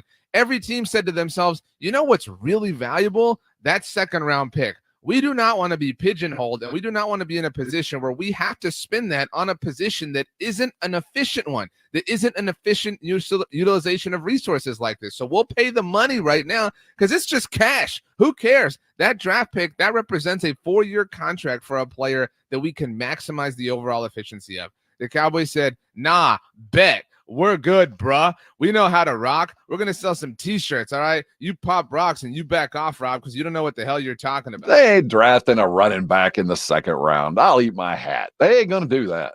They're not going to draft a running back in the second round. Everybody settle down. That's not going to happen. You want to go on record? They're not going to draft a running back in the second round. I'll go on record that will not happen. We'll see on Monday. It's tomorrow night. I just can't. I mean, I will give them levels of stupidity. I will give them a lot. Dude, they're not going to draft a running back in the second round. Put anything past them. Because now I would give. It's far more likely in my mind that they draft a wide receiver, and I say that tongue in cheek, though it would not shock me. That literally they could not get past the idea that this guy is so fast, the Texas roots and all that. Hey, might not win very many games. We can sell some tickets, and it gives me a little bit of leverage against CeeDee Lamb, which I know I'm going to have to pay him, but I'll have some fun with this other guy. So if he went that way, I would go, okay, I get it. But they're not stupid enough to draft Jonathan Brooks. I'm not here to defend them in the second round. And I'm certainly not here to carry their water. But when was the last time they did the thing you're talking about? I agree, but that would be so outlandish. They're not going to do it. No, but when was because this is a general assumption about the Cowboys by a lot of people. Oh, they'll do, and myself included. They're a good drafting team. They're not terrible. They're not great, but they're good. It's not even that. When was the last time they did the whoa, that's crazy. Only the Cowboys think. Well, CeeDee was kind of a wow. What are you talking about? I know, but it's massive value. You're right. CeeDee was the anti-Cowboys thing. CeeDee was saying, you know what? We'll just make this work. I thought that's what you were asking. No, I'm saying when's the last time that they did the super predictable Cowboys thing? Oh man, the running back out of Texas, they just can't help themselves, or the wide receiver, he's so fast. They don't bite like that. I mean, they have their warts and their problems and their issues and things that I take exception with, but they are not they're dumb. I want to be very clear. Yeah, well, but they're dumb in their way. They're not predictably dumb the way people predict them to be. Well, they draft okay. They're not a terrible drafting team. I'm not going to give them any awards. And at the bell curve, they're right there in the middle, which, it could be worse. And, in the bell curve move, they're not drafting an injured running back in the second round. They're just not going to do that. So we can forecast it and we can talk about it. Now, they might do something else stupid. That might be a reach, but they're not going to draft him because the separation between him and the other running backs ain't enough. Look, if you had asked, I tweeted this out on Tuesday afternoon, and I mentioned to you yesterday that I didn't get to hear the press conference live, but I watched it when I was home. Right. If you had asked me on Tuesday morning, if I'd been on the show and you had said, RJ, is there any way that this can get worse? that there's more bottom to go, I would have said, nah, man, they have beaten us down. We are in the mud. You know what I mean? There's just no way any of this could possibly get worse. And then this, galactic brain trust sat behind the podium and spoke for an hour on Tuesday and somehow, some way dug deeper. All right. So I'm going to say this at risk of understanding what happened 48 hours ago, but there is just no way that this could get worse. And I will offer that even though I'm saying that if they draft Jonathan Brooks in the second round tomorrow night, that's the portal down. Yes. All right. That's I'm with that's you. the If they do now that, we're headed to the ozone. Yes. You know what I mean? Like that is the portal further and further into the ether of madness that they seemingly want to live in. that would be, and I like Brooks. It's not that I don't like him. I would love for them to get him in the third round, which is where he should be going. That's the appropriate draft pick. And that would be ideal. But to say he's going to get drafted in the second round, that's crazy. And I'll give them crazy. They are crazy, but they ain't that crazy. Now, after that, I don't know. And again, I'll say it. It wouldn't surprise me at all in the first round if they did something absolutely lunatic. Like he went just to change the argument, to shake up the Etch-a-Sketch. But I don't think they're that stupid either. I don't think they're going to do that either because their track record tells me they're going to draft appropriately. What I am excited about, legitimately excited, and not be like, ooh, we giddy, we're going to Disney World excited. Just excited because information is a fun thing. We are going to learn something today. Yeah, today. You're exactly right. Before we go to bed, unless you take one of your glorious naps, before we go to bed, we are going to learn. We have been at this fork in the road for months now, and we've seen everybody else either go right or go left, go right, go left, and we've had to sit here. And the Cowboys have not moved 1 degree. You know what I'm saying? Like to either side, to where we've been able to say, well, they moved 1 degree, so we can prove that they're headed this way. We have no earthly idea. Tonight, they move 1 degree at the very least, and that will give us something to kind of start to parse through as we figure out who they want to be this year. I always remember, and I hate to apply it to this, but the great John McKay said, rarely are your greatest fears or your worst nightmares ever realized. It always falls somewhere in between. But it could be one of those nights where your worst nightmare is finally confirmed by tonight's actions. I mean, what if they took Brooks tonight? I think that's impossible to be clear. Well, I'll put it to you. If they take a running back in the second round, that's bordering on worse. Now you're confirming everything that I thought was worst case, and we're there. That would be it. They draft Brooks tomorrow night. They are the dumbest people in the world. Yes, and it's not the first round pick. Because the first round pick, if they swung for the fences and they did something outlandish, I go, yeah, okay, I get it. But second round, you got to build a team no matter what you did in the first round. And you go get a running back. Now you're telling me you're as stupid as I was actually confirmed. Because this is one of those picks that ain't harebrained or crazy. It's easy. Do we have time for something, or you want to get out for a moment? I do want to get out for a moment because I have a feeling you're going to bring up something that's worthy of conversation. We're talking Dallas Cowboys. The Brigade Bar is popping. Go there. That's at our YouTube feed. If you want to text us, you're certainly welcome to do that as well. 656-3776, 656-ESPN. Hey, it's draft day. We're talking about it. Blitz will be live at the Rue Pub looking at it and talking about it too. Hold on tight. We'll continue that. This is the Morning Huddle, and you're on 94.1 San Antonio Sports Star. I hope you're not going into the draft day wounded. I hope you're not living your life in pain, seriously. You reach an age, a lot of us do, where you figure this kind of pain's just going to be part of my life. It doesn't have to be that way. Arasti providers are all around San Antonio with one goal in mind. That's for your life to be easier, a life without pain. And people go, well, how do they do it? Well, it's not what you'd think, because it's not about pain pills. It's not about surgery. It's about your body fixing itself. And it's remarkable what your body is capable of in the hands of a seasoned and trained professional like an Arasti provider. The first time I walked in, you'll get what I got. That's a full evaluation. I'm going to find out what the problem is. And once the problem is addressed, it's amazing how quickly the pain goes away. They're good at it. Under 4 visits is the average. And they found that out through a poll of their thousands and thousands of patients across the country. What are you waiting on? You can call them today and get yourself in fast because you don't even need a referral. Write this number down. It's 1-800-404-6050. Their website is Arasti.com, AIRROSTI.com. Listen, pain, don't let your life get away from you. Call Arasti today. They're going to fix the pain, get you going, and before you know it, you're going to be thanking me later. It's The Blitz with Jason and Joe. Afternoons at 2 Coming up on the Blitz, it is finally here, the NFL Draft, and we're doing it right at the Roo Pub. Yeah, Roo Pub from 2 to 6. All your draft coverage, plus John McClain from HoustonTexans.com will join us at 5:15. The Blitz starts at 2. The Blitz with Jason and Joe. Afternoons at 2 on 94.1 San Antonio Sports Star. The John Clay Wolf Show. Here's what's going on in the Wolfpack. Emory, North Carolina. Good morning. You're there. Yeah, good morning. I got a 2018 Cadillac XT5. And is it a Lux or a premium Lux or regular? It's just a regular XT5. It's black, very, very clean. Never had kids in it or anything. I thought you were describing Gigi for a minute, but then the kids thing. The John Clay Wolf Show. Catch the John Clay Wolf Show Saturdays from 9 a.m. to noon right here on San Antonio Sports Star.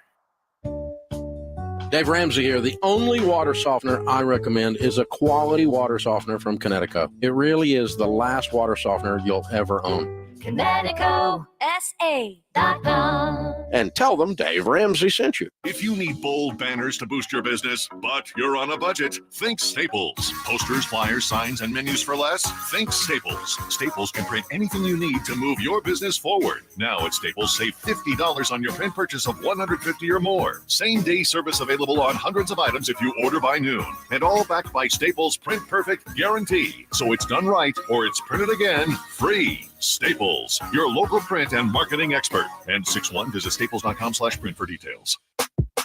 eBay Motors is here for the ride. Go ahead, feel your engine. Admire that perfectly installed exhaust. Your vehicle's moving along this freeway like it was made from fresh installs and a whole lot of love. With eBay Motors, you get over 122 million parts to keep it running. And with eBay Guaranteed Fit, they'll be the perfect fit every time.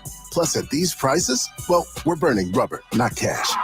Keep your ride or die alive at ebaymotors.com. Eligible items only. Exclusions apply. Eric was way behind on his taxes. I owed a lot of money to the IRS, almost $15,000. I tried to make payments. The IRS wasn't satisfied with Eric's efforts, so they came after him full force. They're coming to put a lien and a hold on all my income, my home, my car. I was just overwhelmed at what to do. Then Eric called Optima Tax Relief. When Optima Tax got involved, the calls would stop, the threats would stop. It was easy like 1, 2, 3. Optima Tax Relief is A+ rated by the Better Business Bureau, and their team of expert tax professionals took care of Eric's problem. I owe $15,000, and now my debt is clean. I don't owe anything. Take Eric's advice. If you have a tax problem, you need to call Optima Tax now. Call Optima Tax Relief for a free consultation. Call 800-714-8422. 800-714-8422. 800-714-8422. Optima Tax Relief. Some restrictions apply. For complete details, please visit OptimaTaxRelief.com. We're here with Jose of the Gomez Law Firm. Jose, tell us a little about what makes the Gomez Law Firm different from all the other law firms in our area. You know, we pride ourselves as being an open line of communications. We don't have an automated service. You're not going to ever dial our phone number and get some robot on the other line. You're always going to get a person 24/7. Our principal office is here in San Antonio, and we don't only say principal office because our main office is here. We say it because, again, Mr. Gomez was born and raised here, practicing law here in San Antonio in his community for almost 50 years. There are not many attorneys that can say that. If you've been injured, if you've been involved in an accident, you've been involved in a car wreck, call the Gomez Law Firm. We've been around for almost 50 years, and we're not going anywhere. If you have been injured in an accident or hit by a company vehicle, then you need to visit joegomezlaw.com. And remember, Gomez Law fights. It's the NFL Draft, live from the Motor City at 6, exclusively on 94.1 San Antonio Sports Star.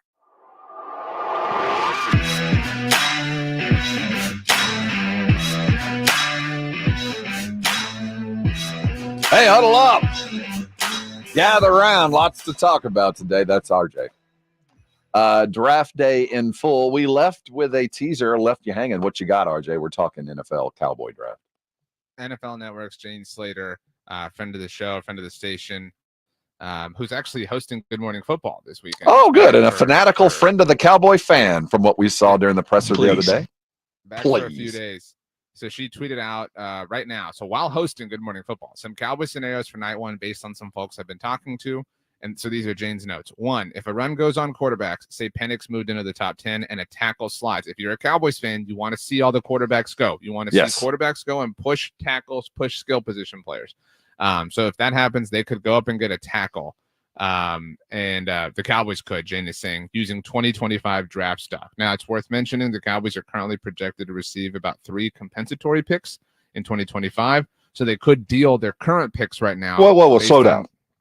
Okay. Start this over and stay this very slowly. So, background, the Cowboys are, because of their inactivity in free agency, they get a bunch of picks. They're projected to receive some compensatory picks next year, likely some 5th-round picks, 6th-round picks, whatever.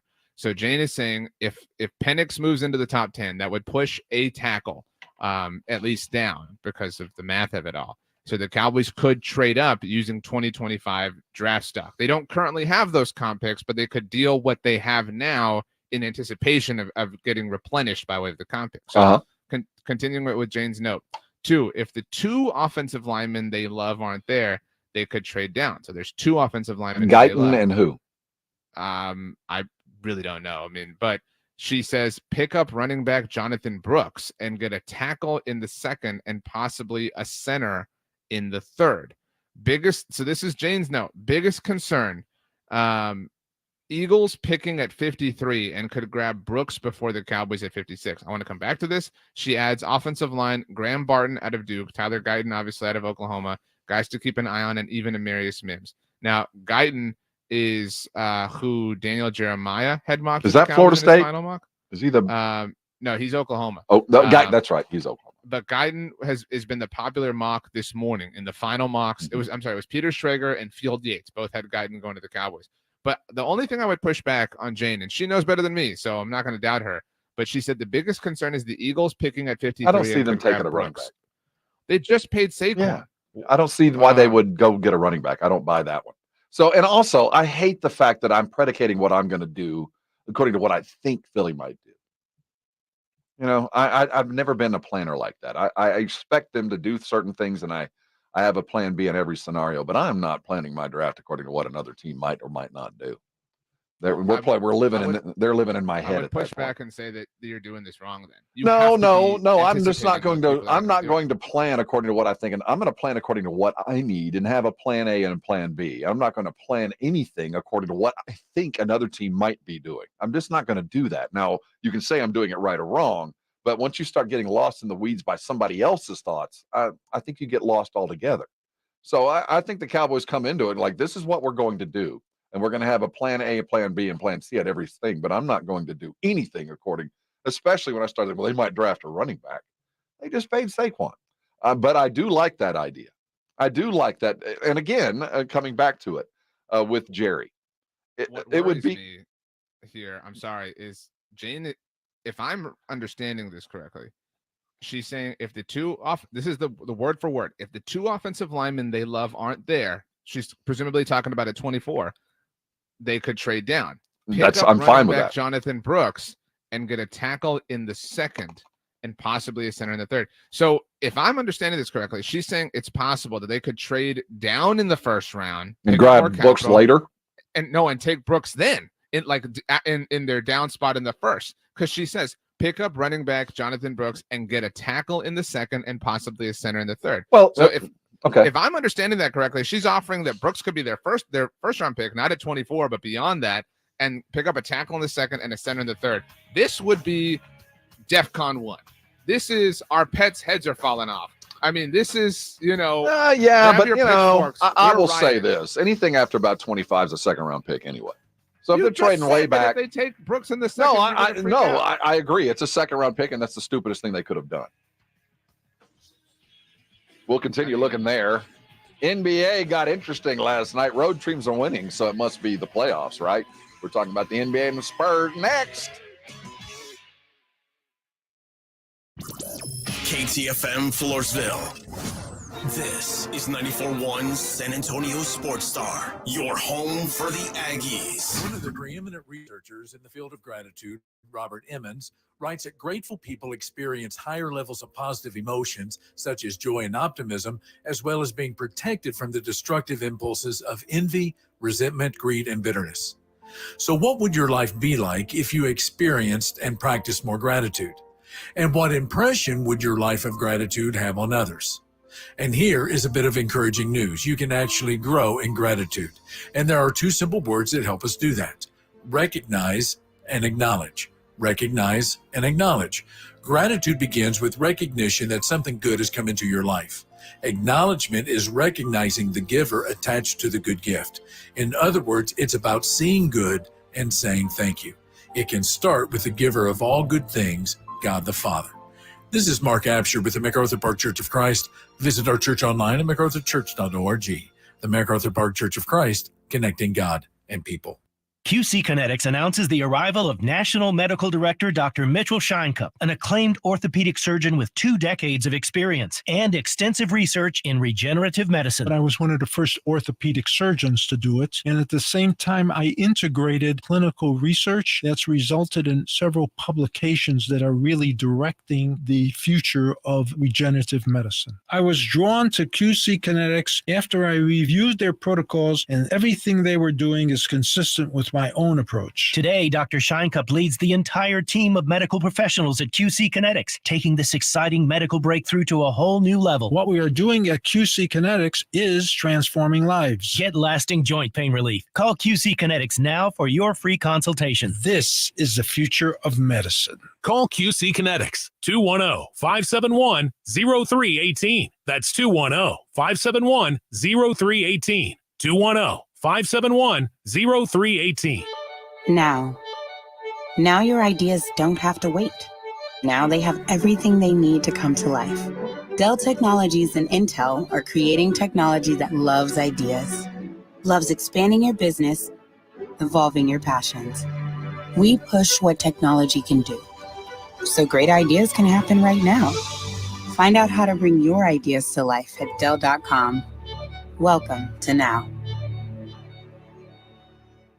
By texting 64,000, you agree to receive recurring automated marketing messages from Babbel. Message and data rates may apply. No purchase required. Terms apply. Available at babbel.com/TNC. I want to learn how to cook, but I keep ordering takeout. Accomplishing goals is hard, but when your goal is to learn a new language, Babbel makes it easy. In just 15 minutes a day, Babbel will help you start having conversations in as little as 3 weeks. So when someone asks, "How's your French going?" you can say, Babbel facilite grandement l'apprentissage d'une nouvelle langue. Now try Babbel free. Just text radio to 64,000. Text radio to 64,000. Hi, my name's Jason Thompson. I've lived in San Antonio for more than 50 years. Went to grade school, high school, and graduated from law school right here. San Antonians have trusted me as their attorney after serious injury and fatality collision since 1994. My website is alawyerforus.com. Why a lawyer for us? Well, after several years of practice, I watched as insurance companies created their own law firms solely to defend against auto claims. Today, there are very few insurance companies that do not have their own captive law firm filled with attorneys whose job is to minimize what the insurance company has to pay on an auto claim. If you or a family member is injured in a traffic collision, you will need your own attorney. Just remember alawyerforus.com. For many lawyers you see on billboards, your case will be handled by a non-lawyer or a staff lawyer. If you call me, Jason Thompson, I will be the lawyer you speak with. The initial consultation is always free. If you or a family member needs an experienced attorney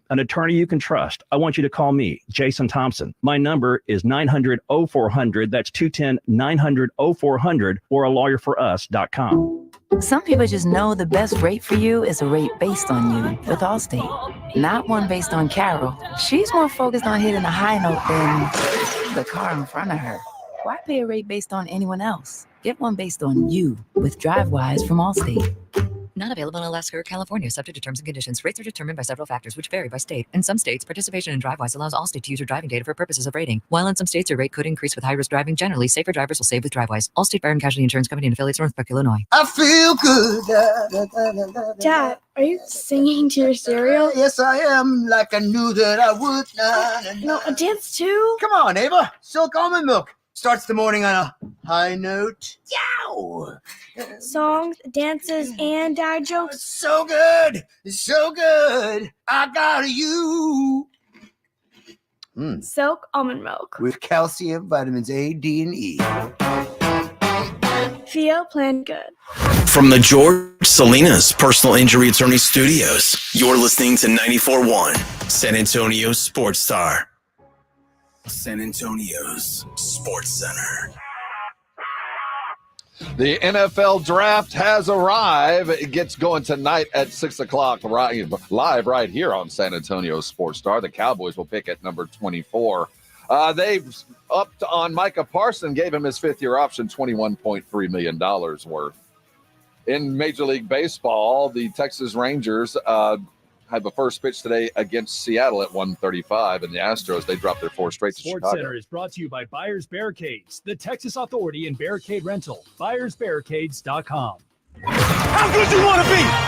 From play one to the last play, we fighting. Today's about opportunity and character. We got a chance to come out here and play football. It's a blessing. Hey, every season is full of defining moments. Let's make this day a defining moment for us in our quest. Let's go, baby. This is the Morning Huddle on 94.1 San Antonio Sports Star with Rob Thompson and the managing editor of Blogging the Boys, RJ Ochoa. Now, here are the guys. Hey, gather around. There's a whole bunch to get into. It's the Morning Huddle here on San Antonio Sports Star. RJ Ochoa and Rob Thompson with you on a draft day edition of the Morning Huddle. The draft gets going this evening, tomorrow night as well, into Sunday. 3 fabulous, fun-filled days of talent acquisition that you can catch live, gavel to gavel, right here on the Sports Star. The Blitz will be live out at the Rue Pub, getting you prepared adequately with cold drinks and fine food, as the Rue Pub is apt to offer. Good morning, RJ. How are you this busy Thursday morning? Top of the morning to you, Robert. I hope that you are hydrated, fueled, and ready to rock. I hope that you listen to an appropriate playlist to get you psyched for the day. I hope that you're rested, and I hope that you're well manicured and groomed and feeling hygienic. Well, all of those. It's the middle of Fiesta as well, so it's hard to maintain a lot of that stuff. So I'm as clean as possible. There might be a speck of confetti here and there. I'm a little lighter than I thought I'd be. The food at the events is expensive this year. I'm not mad at anybody. I understand, but I saw someone post $18 for mini tacos down at the dude. That's that now. I get it. I know inflation and we all need to make a buck. And I know Fiesta is a party with a purpose. And I'm here to fund. But come on. It don't cost no $18 for mini tacos. It don't. It don't. I want you to make your cut. I want you to make some money. I understand that this is, a once a year kind of thing for a lot of folks. And I want everybody to go home fat, full, and happy, both party-wise and bankroll-wise, for whatever you're doing for your group, for your charity, or for yourself. I get it. But we're getting a little nuts here. Well, $18 is a lot. And I'm not calling one group out, and that's just hearsay. I haven't actually seen it, but the places I have seen, I pay a little bit of money. And I know it's Fiesta, but back in the old day, the joke about the payday loans in Fiesta was kind of, we get it. It costs a little bit, but it shouldn't be this. It shouldn't be so expensive that it's exclusive. This is San Antonio's party, and a lot of San Antonio can't afford $18 mini tacos. A lot of people, not just San Antonio. Find me the place where people are lining up to pay $18 for tacos. Again, for those that I haven't hit my NIOSA yet, I'm going to be a Friday nighter. So I haven't seen the prices. I assume they're normal, but if they're getting a little high commission, let's start talking about making sure this is available to everybody. Wow. And on some level. But that's just me, the old guy sitting on the porch. But we're closing things down. We're almost there. We got a couple parades. I'm psyched, and the draft for sure will get going tonight. But I've been grateful that the NBA has provided me a respite, or I'd be nervous beyond belief, because as you said earlier, and we will highlight here in about 15 minutes, how important the draft is for the Dallas Cowboys tonight. But last night we saw a couple of games that mattered, in that the Oklahoma City Thunders righted the ship. They proved that they were the number one team by just sheer waves of talent, just wave after wave, just one guy after another that were fully capable of doing what the guy that was just in was doing. And that is the most scary thing about Oklahoma City. And when I hear the Spurs say, well, we want to do things just like Oklahoma City did, the first thought I think everybody hears is, oh my gosh, The rebuild in Oklahoma City has been going on for well over a decade, it feels like. And I disagree with that. It hasn't. When we truly look at what Oklahoma City did, RJ, that I think we could go, and the deepest we could say would be 5 years. That in 2019, even before the bubble, when they went and got Chris Paul and sent Paul George away and brought in Shea Gilgeous and Danilo Gallinari and, all those picks. We could, okay, if we even said it went back to 2019, which I would say no, that it was probably 2020 when it truly began another year, that it's really more of a 4-year deal, that the Spurs are already in the second year of a 4-year deal. I mean, I don't like the idea of trying to follow something super literally, right? In this case, it would be Oklahoma City, because even if you do, I mean, so you deem the beginning of this Thunder run experiment, whatever, to be 2019, 2020, right? I would say at its earliest, because I think the move to get Shea Gilgeous was the anchor. They brought the anchor in that deal in the offseason. In 2020, 2021, that season, they went 22-50. They were 14th in the West. And they went and drafted Josh Giddey in 2021. And I'll give them, okay, right then, they're about where the Spurs were, 14th in the West. They won a few more games, but I think the Spurs were capable of doing what Oklahoma City did. They went and drafted appropriately and got themselves a Josh Giddey, who looked really good, still continues to do so, despite some off-the-court allegations that were weird that went away. And then the 2021-22 draft, the draft 2 years ago, where they had the 2 in the top 22 lottery picks, and they got Chet at number 2 and Jalen Williams at 12. And the Jalen Williams draft at 12 catapulted them. It sped them up, because Jalen wasn't supposed to be as good as he is. And once they added that bit of talent, then they became, okay, now we're in it to win it. And they've done everything appropriately. They went and got, late this year, and he didn't even play last night, but they did get some help from Gordon, North Carolina, who's still got a little bit of the tank and probably going to do something big here before the playoffs are done. He'll hit a shot, do something, because that kind of guy matters. But if we're talking Spurs copying, let's agree. Okay, I'm down. But you're going to have to do some pretty spectacular drafting. You're going to have to hit on every draft pick, and you're going to have to find a Jalen Williams, not at 12, but you're going to have to find a Jalen Williams in the mids in this draft. You're going to have to draft an all-star. That's a high bar to hang your hat on, man. You're going to have to draft an all-star. Jalen Williams will be an all-star. I think that it's worth mentioning that. So, okay, you talk about the anchor, you talk about SGA, you talk about everything that the Thunder have done. The Spurs are like, these aren't apples to apples builds, right? I mean, because would you say the Spurs have been in the middle of this process for longer than 1 year now? I think the process began the moment they drafted Wemby, and it was going to be a holding pattern until the Wemby arrived. You have to have your anchor in the building before the process can begin. But the Thunder didn't, to your point. They didn't until they got Shea Gilgeous. They didn't know they had the anchor for a year. That's what I'm saying. That's why I give another year. They didn't realize what they had when they got him. But once they got him, they realized that they went and go, okay, now we draft appropriately. We go get the guys to surround what we believe very quietly, nobody else knows, is going to be an all-NBA guy. I just think that having Wemby already and having him be as good as he is significantly accelerates the path that you're on. Absolutely. And once they realized Shea was that good, it accelerated the process. And then they hit one out of the park with Jalen Williams. Do you trust the Spurs to draft better or to go get free agents better? Oh, God. I would say draft off of, I mean, I'm not saying this negatively about the Spurs, but off of just luck, right? I mean, I don't know, man. But I'm not going to say that because the draft is particularly shallow this year. You know what I'm saying? So like in a normal year, a conventional year, I would say the draft.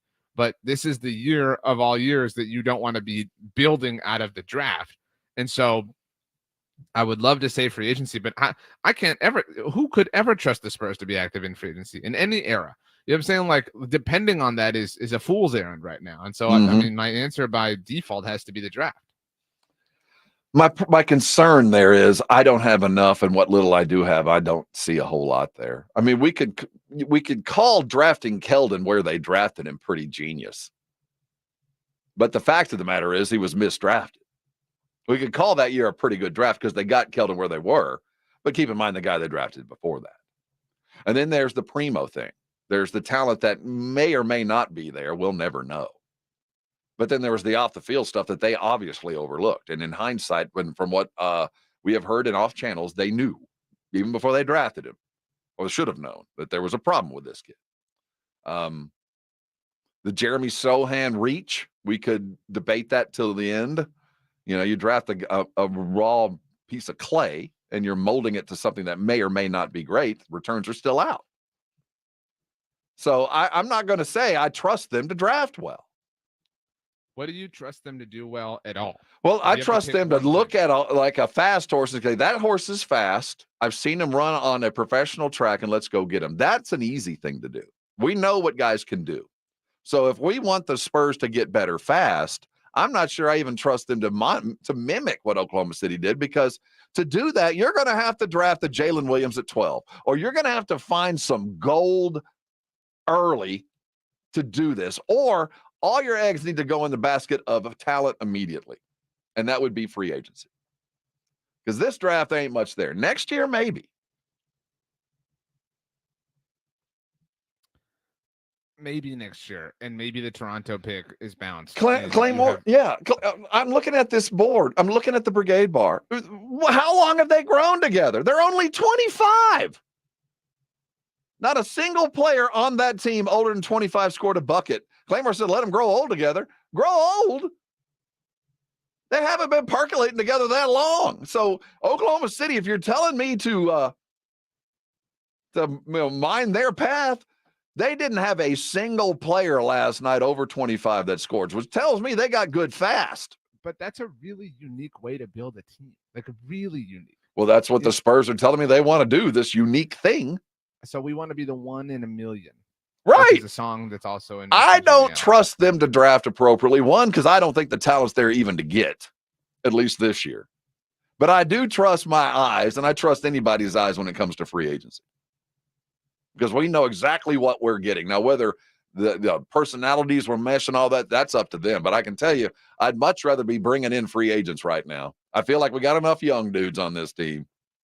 Because like you said, it is so rare to believe that we can put together a team where everybody under 25 is capable and contributes in a playoff game, no less. That's a ridiculous premise to think you can carry through. You can't. Nobody can. You can't bank on it. Right. I mean, you can maybe get lucky, obviously, but that's what I'm saying. Like, just because they caught lightning in a bottle, which is appropriate given that they're the Thunder, doesn't mean that you can go catch it. You know what I'm saying? Like, you have to harness that energy in some way. But this was a really unique thing that they did, and they have an incredible track record of being able to identify talent. So if anyone is or was going to pursue this methodology of roster construction, they are kind of the case study to be able to do it, and they did it. I mean, do you trust? I mean, we're talking about the Spurs and their ability to draft right now. Do you trust their recent long-term ability to draft? No. I mean, yeah, they have found some dudes that we like and we think are somewhat halfway legitimate, but I mean, I just do not trust them to build something like this. I completely agree. I think we're in agreement there. So what do they do next to kind of build any kind of credit? I mean, I would offer that they have to be active in free agency. I would too. For us to get any kind of idea. And as we look at the draft as it's going to shake out, the lottery is going to matter. And we have to pray that Toronto has a couple of 4-leaf clovers in their shoe. They have whatever talisman they need to get themselves in the top 5. Keep that protected pick. I don't want it. And I hope the Spurs don't want it either. And if they do get it, I think they should be looking at moving. I only want it if they're going to move it. Continue to turn it into more and more and more and more. You get what I'm saying? Right. But I mean, again, I will be really upset if they're not active in free agency. I don't know how anybody can't be at this point. Hey, coming up, let the free agency be damned. It's draft day, and we will look at it appropriately. What are the Cowboys going to do? What are the ramifications of the Amon Ra St. Brown deal, making him the highest paid wide receiver in the history of mankind? The Cowboys have a receiver much like that guy who's going to get paid. Will that affect the draft? We'll look there. We'll look around the league. And I tell you, that guy that's going to go number one, I'm not sure about him, man. I'm just not. Let's talk some NFL draft coming around the bend. This is the Morning Huddle. He is RJ. I am Rob. And you're on 94.1 San Antonio Sports Star. Connecticut has been my water softener through a couple of houses over the years. I've used them as I had water coming from the SAW system, and I've used them with water coming out of a well. And let me tell you, the water coming on the other side of your Connecticut, you can't tell the difference. That's why I love my Connecticut. Doesn't matter. It keeps my pipes clean and keeps everything around my home clean too, like my hair, my skin, my dishes, and all that. Listen to me. If you've already got a water softener, you probably don't have the very best you got unless you've already got a Connecticut. If you want to find out what a Connecticut can do, how about 3 months free of charge to prove it to you? That's the deal going on right now, and it's consistent. The Knippas know that they've got the best product out there. They just got you to come and see it. Like so many of your neighbors who already have, this is your chance. Write this number down, 656-PURE, P-U-R-E. If you'll call that number today, Connecticut will come out and put a water softener, the quality of Connecticut, in your home for 90 days so you can find out what I'm talking about. And when you do, you'll probably be a customer, and it'll be the last water softener you ever own, just like me. You'll find out that the warranty, apples to apples, is the best you're going to find. You're going to find that the service with the Knippas, their commitment to San Antonio and their customers is unparalleled. Call 656-PURE today. Get yourself a water softener, the quality that Dave Ramsey even brags about. Heck, I got one. You should get one too. Call 656-PURE today. That's Connecticut. Get one in your home. I know you're going to thank me later. It's The Blitz with Jason and Joe. Afternoons at 2. Coming up on The Blitz, it is finally here, the NFL draft, and we're doing it right at the Roo Pub. Yeah, Roo Pub from 2 to 6. All your draft coverage, plus John McClain from HoustonTexans.com will join us at 5:15. The Blitz starts at 2. The Blitz with Jason and Joe. Afternoons at 2 on 94.1 San Antonio Sports Star. Okay, I'm ready to record my jewelry store's new radio spot. I got a great script that really goes after Diamonds Direct and how they're nothing special and how we can match their price. Great stuff. Oh, great. We have this new technology that bleeps out any false claims, so it saves us time with editing. So you can start anytime. Okay, here goes. When you visit our jewelry store, we'll guarantee direct. Our diamonds come straight. We have cutters. And, hey, what the? The hard truth is that other jewelry stores simply can't do what Diamonds Direct can. Diamonds Direct has special relationships with De Beers, international connections, and virtually unlimited buying power. The result is true direct importer pricing, exceptional quality, and up to 30 times the diamond selection you find at other stores. I can't believe this thing won't let me say. Diamonds Direct. Your love, our passion. Get more truth at diamondsdirect.com. There's never any FOMO with the iHeartRadio app. You won't ever have to miss out on your favorite shows and contests with this radio station again. Radio 24/7, 365. We're here when you want us. Stay connected and listen anywhere when you download the free iHeartRadio app. Listen to this station anytime, anywhere on Odyssey. Odyssey is your new audio home for all the music, news, sports, and podcasts that matter to you. Odyssey. That's AUDACY. Guys, did you know your testosterone affects everything in your system, including how you feel and perform every day? Right now, Revive Men's Health San Antonio will check your testosterone for free. Knowing your T levels is the first step in understanding if you have low T. Your testosterone level impacts your energy, libido, sleep, weight, hair loss, mood, and even ED. Maintaining an appropriate T level can change your whole life. Most men start to see changes in their hormone levels in their 30s. Experience and results matter. So what are you waiting for? Get your T levels checked today by local, experienced, and trusted men's health experts. They've helped thousands of men since 2011. They're so confident they can help you, they even guarantee it. Call Revive today and schedule your free testosterone test, free exam, and free consultation. Call Revive Men's Health at 210-615-7777. That's 210-615-7777. Or visit ReviveMen'sHealth.com. We all hear the radio ads about the IRS. They tell you to be afraid, to be scared, and they try to frighten you into calling. I'm not here to do that. Tax Relief Advocates is different. TRA is here to tell you that if you owe money to the IRS, whether it's $5,000, $50,000, or $500,000, we have a solution. It doesn't matter if you're sitting in your car, at work, or with your kids. No matter where you are, call now. 800-575-9313. Don't lose hope. TRA can eliminate or reduce what you owe to the IRS. There is zero risk to you. If we can't reduce your tax debt, then you pay nothing. Our passion is taxes and helping individuals fix their IRS problems. We have a 5-star rating on Google and an A+ with the Better Business Bureau. You don't need to be afraid of the IRS any longer. End your tax nightmare today by visiting us online at TRA.com or call 800-575-9313. That's 800-575-9313. Tax Relief Advocates. Real solutions for real people. Calling all children ages 8 to 16. HEB and the Dallas Cowboys are bringing a youth football clinic to you on May 4th from 7 a.m. to 2 p.m. at East Central High School in San Antonio. You can do skills and drills just like the pros. Register for your chance to participate at dallascowboys.com/HEB. Camp is limited to 150 athletes per session, so sign up today. Purchase not required to register. Parents must be 18 years of age or older and a Texas resident. The promotion ends April 25th. For official rules and important details, visit dallascowboys.com/HEB. The NFL Draft lives right here. Coverage begins tonight at 6, exclusively on 94.1 San Antonio's Sports Star.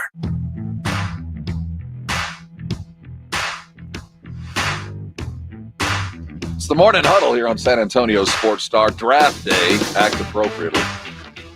Blitz is going to be live out at the Rue Pub. Go join them. It's at 281 in Redland. You know where it is, right next to the Angry Elephant and the big old blind, the big blind, that brand new card club right next to it that they've got happening. If you haven't been to the Rue Pub, the food is spectacular. It is worth the stop. Not pub grub. It is indeed posh nosh, as we say around the Thompson household. So should the Cowboys, or no, let's put it this way. Does the signing of Amon Ra to this whopper of a deal, $30 million a year, basically 120 total, biggest contract for a wide receiver, at least for now. It won't be for long, but for now, the biggest contract ever signed for a wide receiver. What does that do for the Cowboys prospects? You had to know they expected it, right? What were the first words that you said about his deal? For now, what? For now, he's the highest paid wide receiver in the world. Okay. Ever, right? Ever, like in the history of the NFL. Okay. Why is that? Because it's his turn. Because he's the latest, right? So this is a principle that cannot be avoided, right? This is a it could be avoided if you were going to choose not to pay CeeDee Lamb. And let's say they're going to choose, and I'm trying to see how I apply what happened yesterday to the Cowboys' inactivity in the process, and then their ability to maybe go draft a guy that I heard their owner talk about, saying, that guy really fast. He just set an NFL record. I mean, would they just say, I'm not going to pay CeeDee this amount of money, so I'm going to draft his replacement tonight? I mean, that would be incredibly dumb, but we're down the rabbit hole. You know what I'm saying? Like, we're already kind of here. So I mean, the way it impacts, back to your original question, the St. Brown deal, is if you still do not know that if you want to keep a player of this caliber, of this quality, at some point they're going to have to be the highest paid player. You can whine, you can moan, you can groan, you can pout, you can scream and cry all you want. It does not change reality. And Rob, we have heard the Cowboys. I know you asked about Amon Ra St. Brown, who's awesome, by the way. I'm very happy for him. But we've heard them just say, like, oh man, it's just so hard, Rob. You don't understand. I mean, we have to do all of these deals at the same time, and we're so overwhelmed. I mean, this is impossible to handle all of this at the same time. We only have two hands. I mean, How do you expect us to do multiple things at once? Like 3 hours after the Amon Ra St. Brown deal came out, it was reported that the Lions made Penei Sewell among the highest paid tackles in the NFL. It is possible to do this. If you are some Homer fan out there that is still caping for these cowards, wake up and smell the coffee, whatever coffee Rob hated on from where the beignets are from. What did you call it? The chicory coffee. Thank you very much. I mean, these dudes are selling you a crock of lies. I mean, look at what the Lions just did. They just pulled this off. I mean, in one fell swoop. It's so easy to do if this is your job and if you're obsessed with it. So the takeaway is that you have to do this. If you want Dak Prescott or CeeDee Lamb or Micah Parsons or Tyler Smith in the future or whoever you draft in the first round tonight, 3 years from now, if you want them on long-term deals, second contracts in the NFL, you have to live and operate in reality. I can tell you this, we'll be rolling up our sleeves and going to work. There you go. They're going to work. The Jane Slater, the advocate for the people, Please. at the press conference, got some as she's hosting the NFL shows this week. Had an early morning tweet that I think is interesting, that I think folks would be interested to hear about Cowboys plans. So seemingly in a commercial break, Jane offered some scenarios for tonight. One is if a run goes on quarterbacks, this would be a world where the top 4 go, and then maybe Michael Penix goes. Obviously, there's some connection to the Raiders there for him. You want that if you're a Cowboys fan, because you don't need a quarterback. Miss me with this stuff, right? Let's live in reality. You don't need a quarterback right now. You want quarterbacks to go, so everything else gets pushed down. If that happens, Jane mentioned that the Cowboys could move up to get their tackle option, their offensive line option. She mentioned 2 names, Graham Barton out of Duke and Tyler Guyton out of Oklahoma. Those are names to watch. So if either one of them is hanging out, the Cowboys could move up and could use future draft capital to do it, because they're projected to receive so many compensatory picks because they were lazy and incompetent throughout the free agency process. Scenario number 2, if the 2 offensive linemen they love aren't there, seemingly Graham Barton and Tyler Guyton, they could trade down, pick up running back Jonathan Brooks, and get a tackle in the second and possibly a center in the third. We talked about this a little while ago, Rob. I would be floored. I mean, I would be stunned. I would really just have to reevaluate life if the Cowboys took Jonathan Brooks tonight, even if they did trade down and pick up capital. That being said, this next part, she wrote, biggest concern, Eagles picking at 53 and could grab Brooks before the Cowboys at 56. Now, while I would push back on this personally, because the Eagles just paid Saquon Barkley, I have a hard time envisioning how they could spend, the 53rd overall pick on a running back, let alone one coming off of an injury when Saquon himself is injury prone. Why is that the biggest concern? Like of all possible concerns, why would that be number 1? Why would that be your biggest concern? And that makes me feel like the Brooks pick tonight is a real possibility if they're truly that terrified. I'm going to stick with it. They're not going to draft a running back in the first 2 rounds. They're just not going to do it. They've shown levels of inactivity that I don't understand. They've shown, as far as free agency, a lot of people that they've allowed to leave that I don't get. But the one consistent thread with the Cowboys is they have drafted appropriately. Now, they've missed, but at least the position that they chased was appropriate to the time. Whether it was Mozzie or not, it was a defensive tackle. And I went, well, they need that. They missed on the guy, but they got the right position. Running back is so least on the needs right now. They do kind of need it, but that's so far down the list that they're not going to do that, at least in the draft. That one small purview of Will McClay's fiefdom that maybe he has a little bit of control over, they're not going to draft the running back in the first 2 rounds. I just refuse to believe it. And if they do, all fears will be proven true. I think the fears are already true. I mean, just to be clear. It would be as bad or worse than you'd ever dreamed if they decide to go draft a running back coming off a knee injury. Is it not, even though I know history and all that. They're dumb. They ain't that dumb. I mentioned this before, the movie Deep Impact that gets lost in time because Armageddon came out at the same time. A better version, yeah. Right. It's the same concept. Meteors coming for Earth, whatever. In this movie, NASA sends actual astronauts to go and try to save everything, and they realize once in space that they actually can't. That the plan they had is impossible because the situation is more dire than they realize, and they kind of come to terms all at once that they're going to have to ram their rocket into the meteor to break it and give Earth a chance at survival, right? Like minimize the damage and not destroy the entire planet. And so there's a moment where the commander, the pilot, the captain, she's, everyone, this reality has just set in on everyone. And she just turns around and says, well, at least we'll all have high schools named after us. Yeah, I remember that, yes. And brother, I am right there. Like right now, I kind of feel like we are doomed. We are on this ship right now. And as Cowboys fans, we're all going to have, relative to the analogy, high schools named after us, because tonight, if the Cowboys take a running back tonight, Rob, that is our meteor. That is our moment. I mean, even if it's not at 24, even if you want to come tomorrow, not you specifically, and say, but they picked up an extra second round pick and it's not that bad, and they have the 5th-year option. No, punch in the gut. Here they come. Hey, so in the mud. There's other teams that have other issues. I saw that after the Cardinals complete their draft, they're going to have roughly $18 million to pay all these guys, and they ain't even close. So while the Cowboys got their own issues, other teams are dealing with it too. Let's look at the rest of the league and maybe mock us up a draft. Hold on tight. More Cowboy and NFL talk coming, so lock it in and rip the knob off. This is 94.1, and you're on San Antonio Sports Star. It's the 2024 NFL Draft on 94.1 San Antonio Sports Star. For the 24th pick, the Dallas Cowboys select.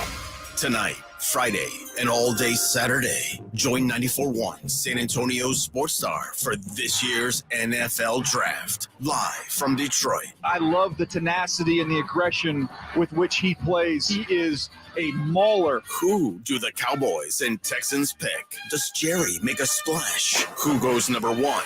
And who's the next Mr. Irrelevant? The Houston Texans select C.J. Stroud. You don't ever want to pass on the guy you ought to be taking there, but still be position select. I thought Sauce Gardner would be the first corner, but you go back to 2019, and that version of Derek Stingley is as good as anybody in this entire draft class. Find out right here on your exclusive home for the NFL Draft. 94.1 San Antonio Sports Star. The John Clay Wolf Show. Here's what's going on in the Wolf Pack. Just saw something on Facebook. You read something really quick and you go, oh my God, I can't believe I fell for that. A new drug has been developed for lesbians with depression. It's called tricoxagen. Gigi got it. Where's the white women at? The John Clay Wolf Show. Catch the John Clay Wolf Show Saturdays from 9 a.m. to noon right here on San Antonio Sports Star. Before you fire up that grill, make sure you get into Tri-County Meat Market. Hi, Jason Minix here. Tri-County Meat Market has everything you need. If you're thinking steaks, you want some chicken, some poppers, beef ribs, pork ribs, brisket, picanha, tri-tip. They've got it all at Tri-County Meat Market. Take advantage of their Pick 5 for $25, and Tri-County always offers a 10% discount for military and first responders. Tri-County Meat Market, 2 locations on Ralph Fair Road and on Heavener, or online at tricountymeat.com. Don't let pain keep you from doing the things you love.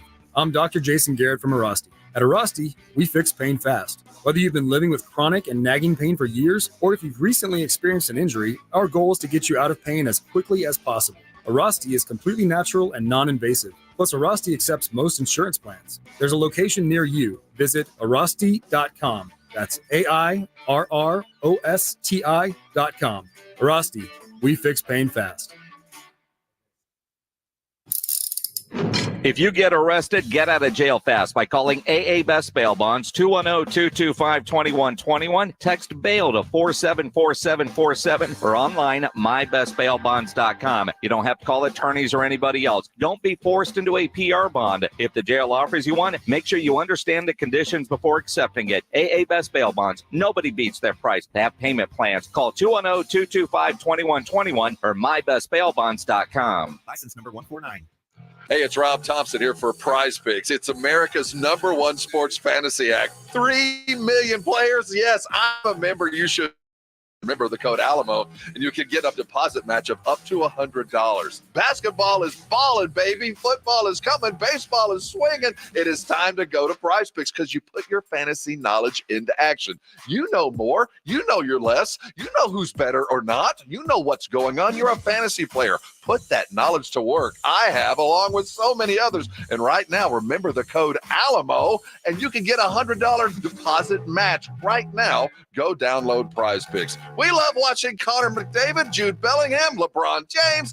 They are playing go more or less. It's so easy to do, and now's the time to go. You know when it's more, you know when it's less, and when you pair them together, you can win big, big bucks, up to 100 times your money. More, less, Prize Picks, Alamo. Go there. Good morning, everybody. Jason Minix here from The Blitz. It is finally draft day. The Blitz will be live today at the Roof Hub, 281 and Redland Road from 2 to 6 to get you ready for the NFL Draft. Plus, we'll talk with John McClain from HoustonTexans.com, the Texans who don't have a first-round pick as we sit right now, at least. We get going at the Roo at 2. RJ, bold prediction for the Cowboys today. They have to do something, right?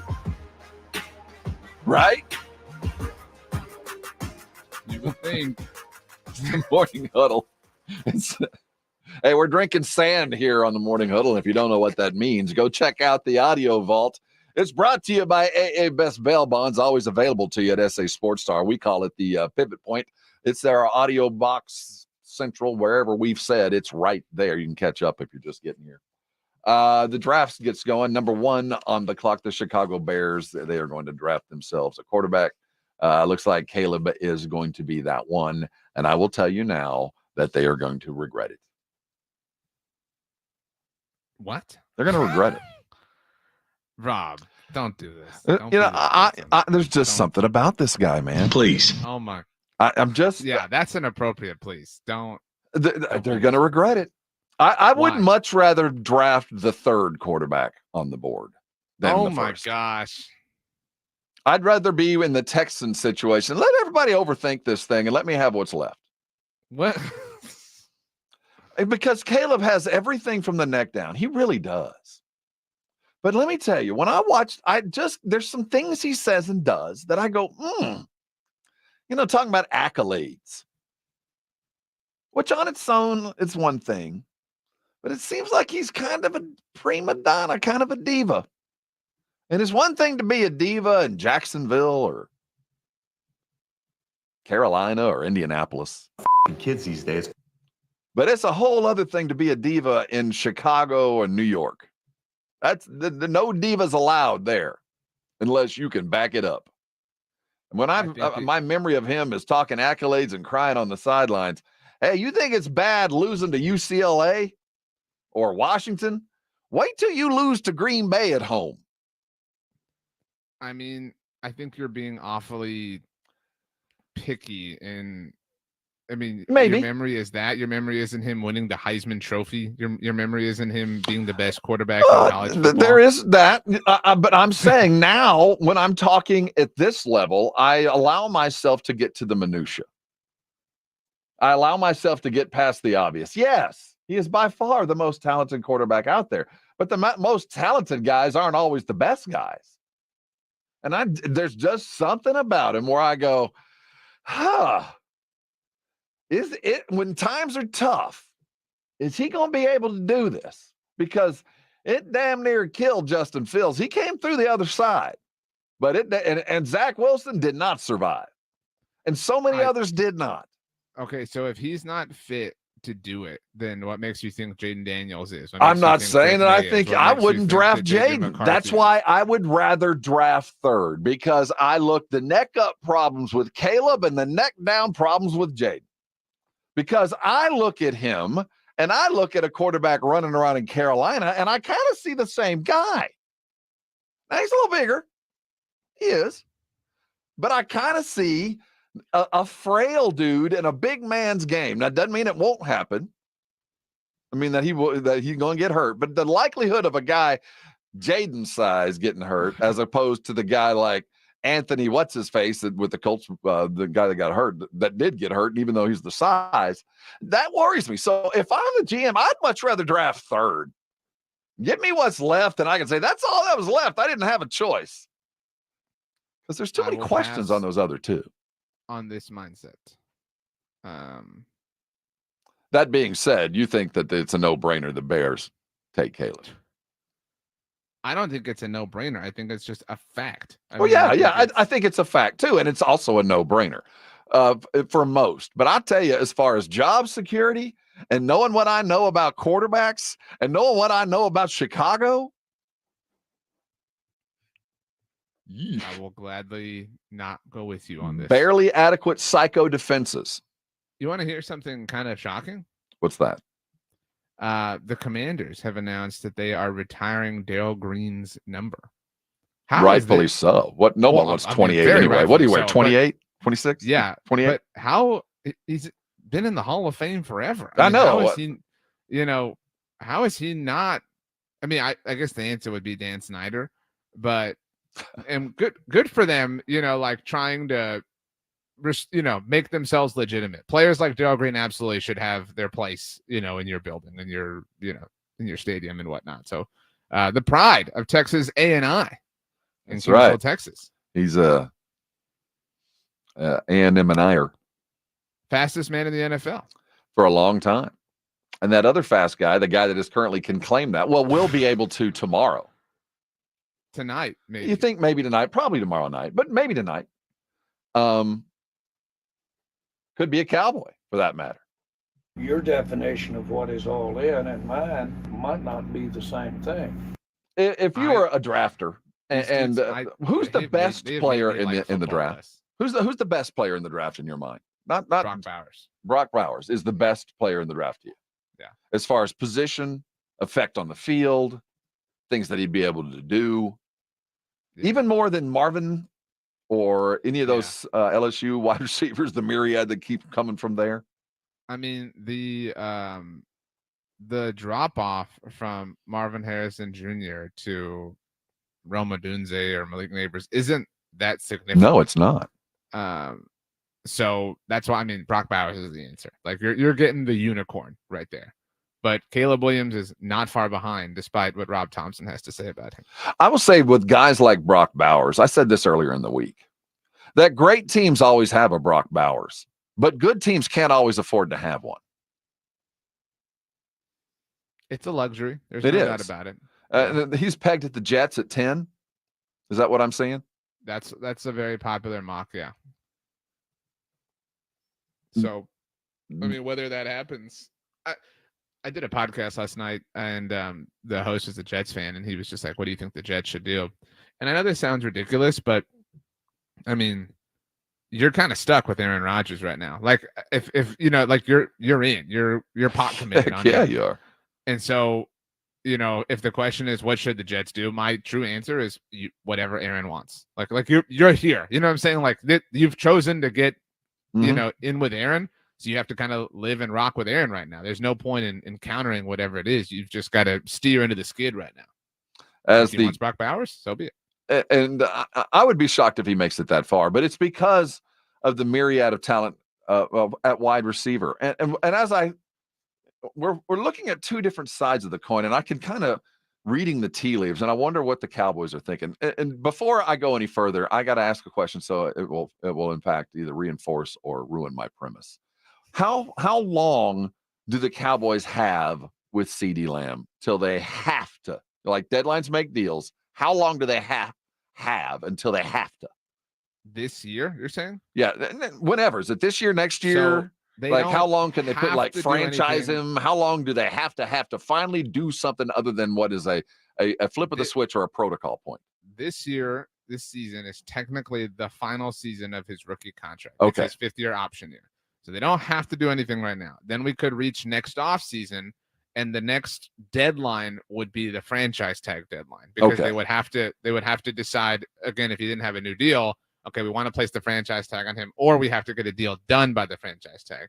And if you went even further, say they couldn't get a deal done with him by the tag deadline next year, Then they would tag him, obviously, and they would have until July 15th of next year to negotiate a long-term deal. Okay. If not, he would have to play the 2025 season on the tag, and then we would redo that because they might tag him a second year in a row. And so, I guess the next true deadline is March, whatever it winds up being, of 2025. There were 3 or 4 pretty good rookie wide receivers last year, weren't they? I'm trying to place the names, but I know that there were a few that I liked that we had seen come down the pike.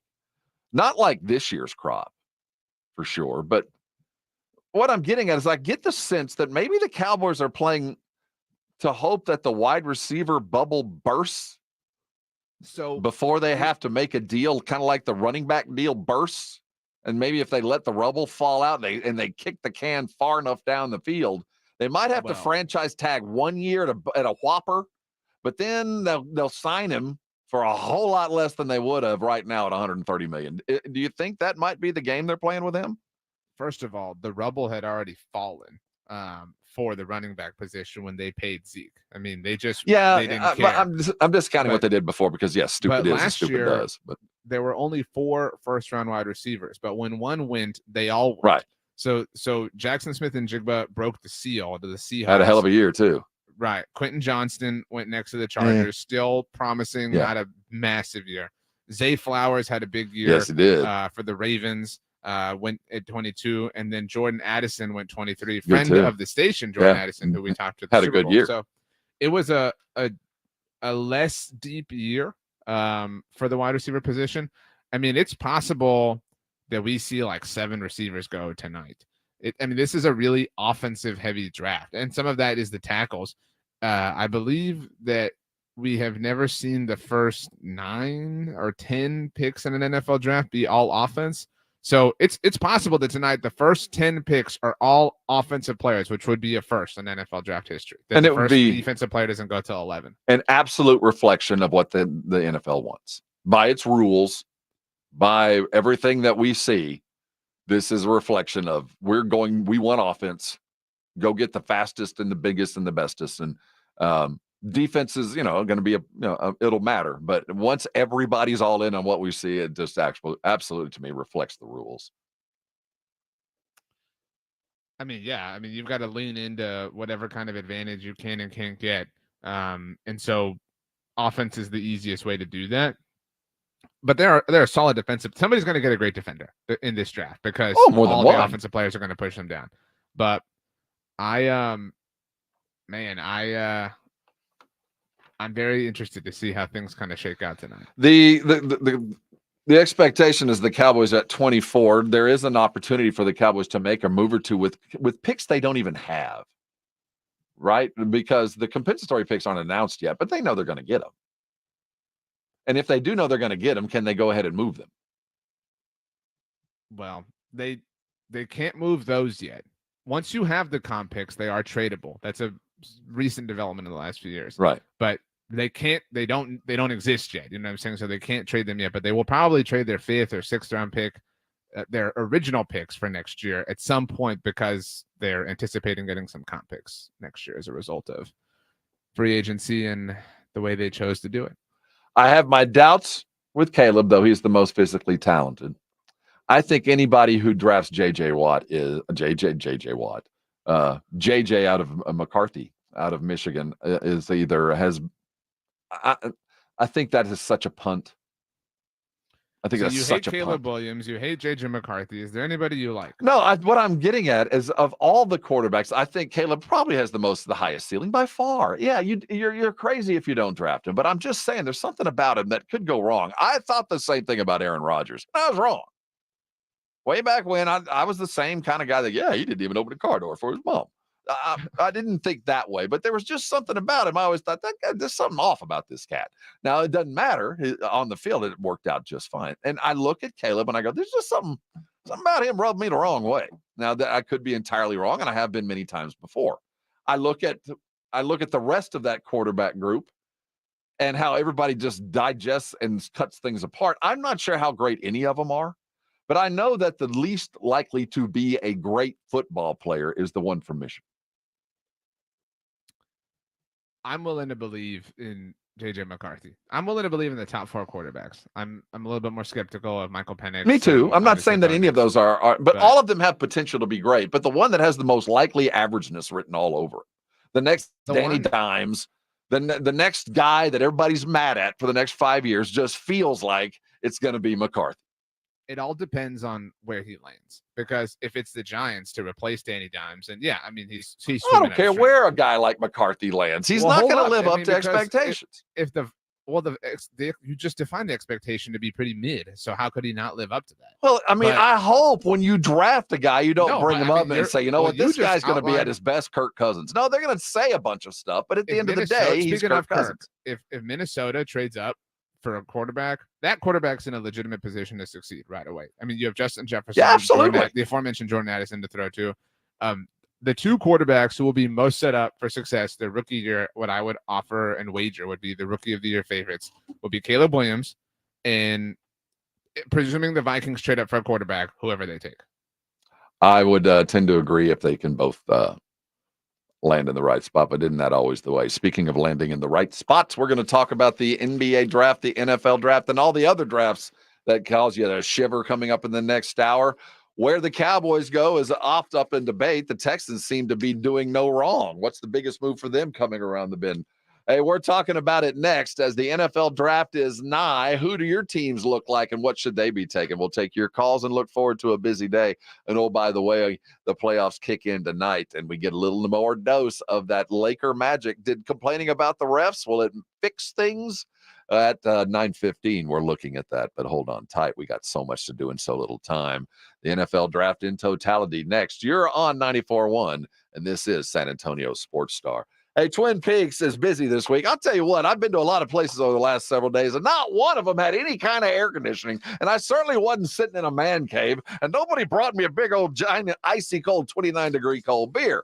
That's why I go to Twin Peaks. Now, Fiesta is fun, but it's time to be treated like a proper person.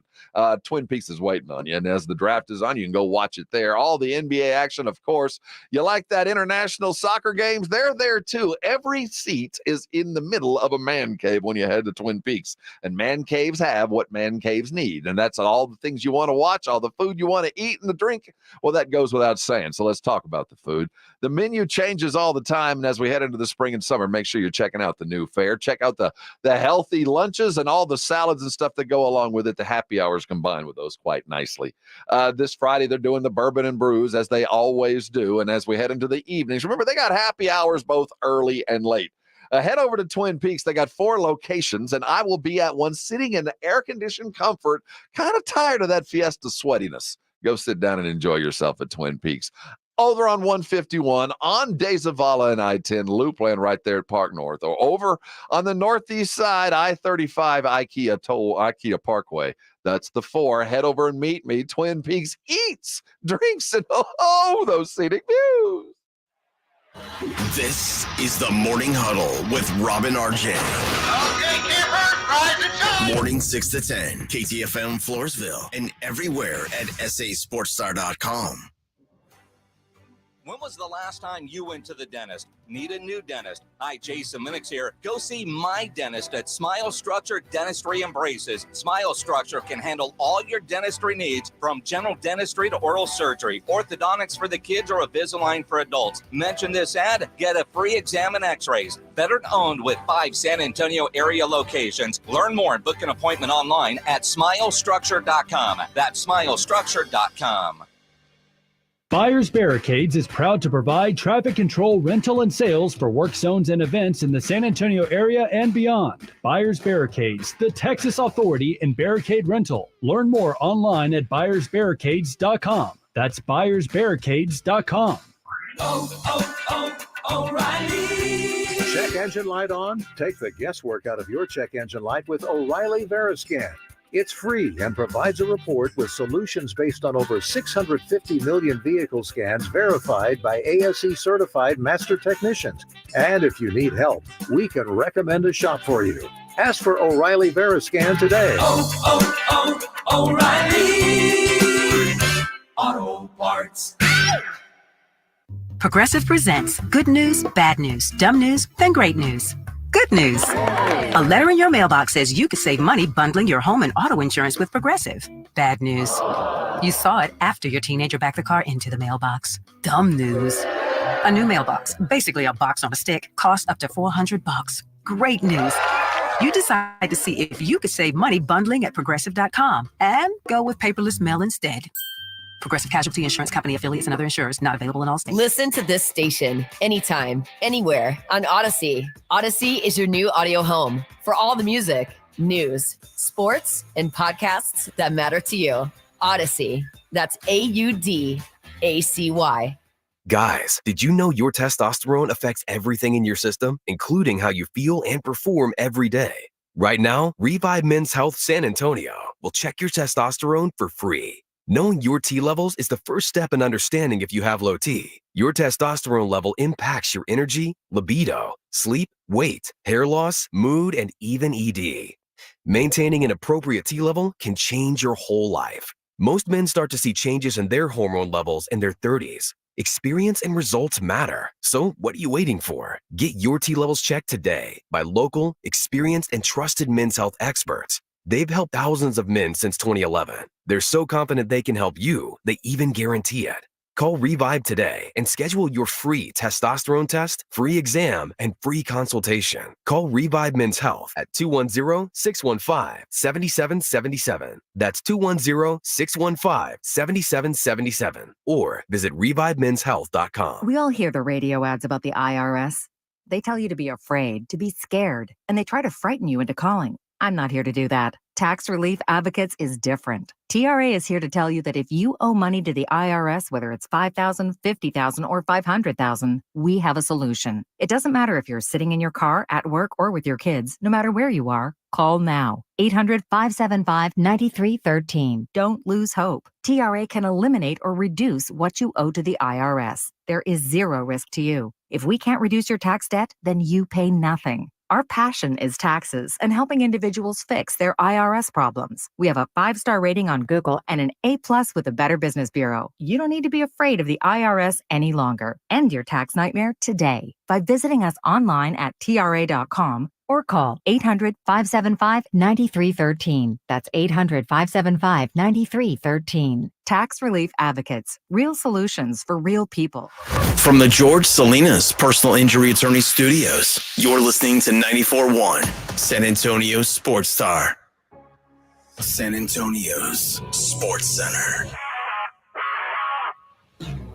In preparation for the NFL draft, the Dallas Cowboys exercised their 5th-year option on their edge rusher or linebacker. You can count it. Micah Parsons getting $21 million for that benefit. The playoffs continue tonight as the Cavs look to take a 3-0 lead over the Magic, and the Knicks, who are up 2-0 over Philly, look to close in on them. Everything gets going tonight at 6:30. How good you want to be? From play one to the last play, we fighting. Today's about opportunity and character. We got a chance to come out here and play football. It's a blessing. Hey, every season is full of defining moments. Let's make this day a defining moment for us in our quest. Let's go, baby. This is the Morning Huddle on 94.1 San Antonio Sports Star with Rob Thompson and the managing editor of Blogging the Boys, RJ Ochoa. Now, here are the guys.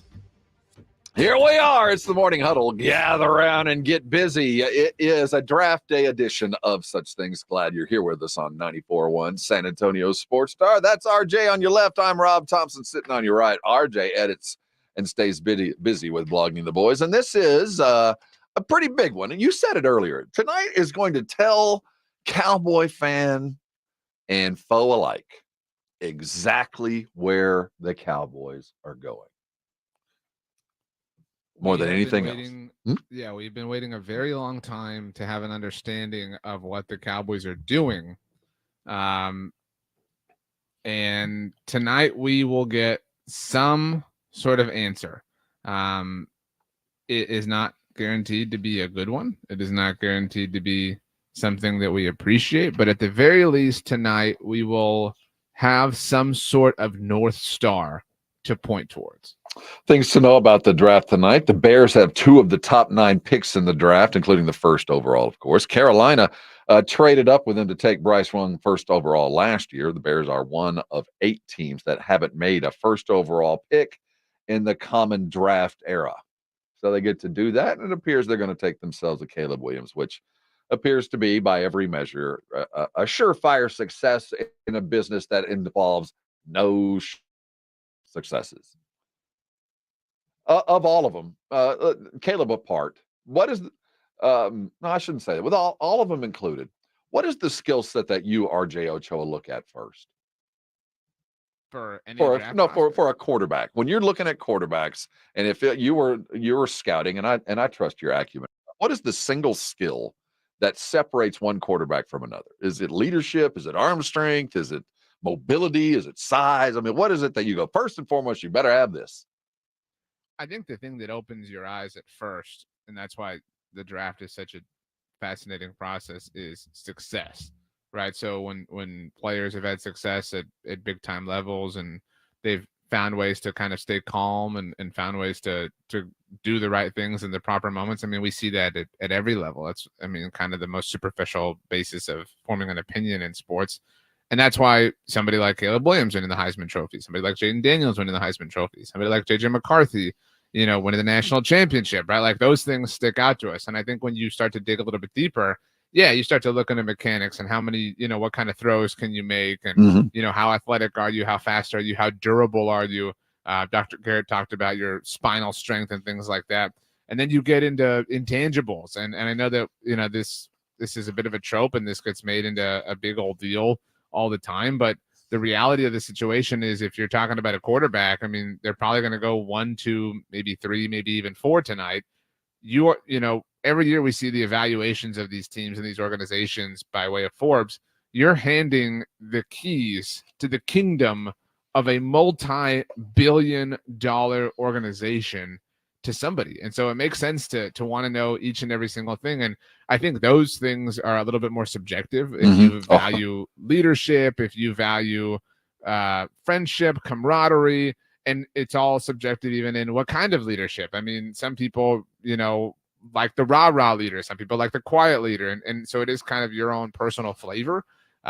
People can make take exception and have an issue with anything. I mean, remember Marcus Mariota, who's had a okay NFL career, but the big thing was, well, man, he's never been in a huddle. Is he going to know how to talk to guys in the huddle, right? Like, you can make a big old, mountain out of any kind of molehill, and that's again part of what is so fascinating about this whole process.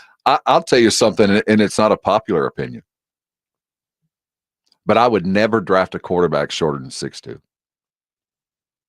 Ever. They just wouldn't do it. I'm not going to risk it.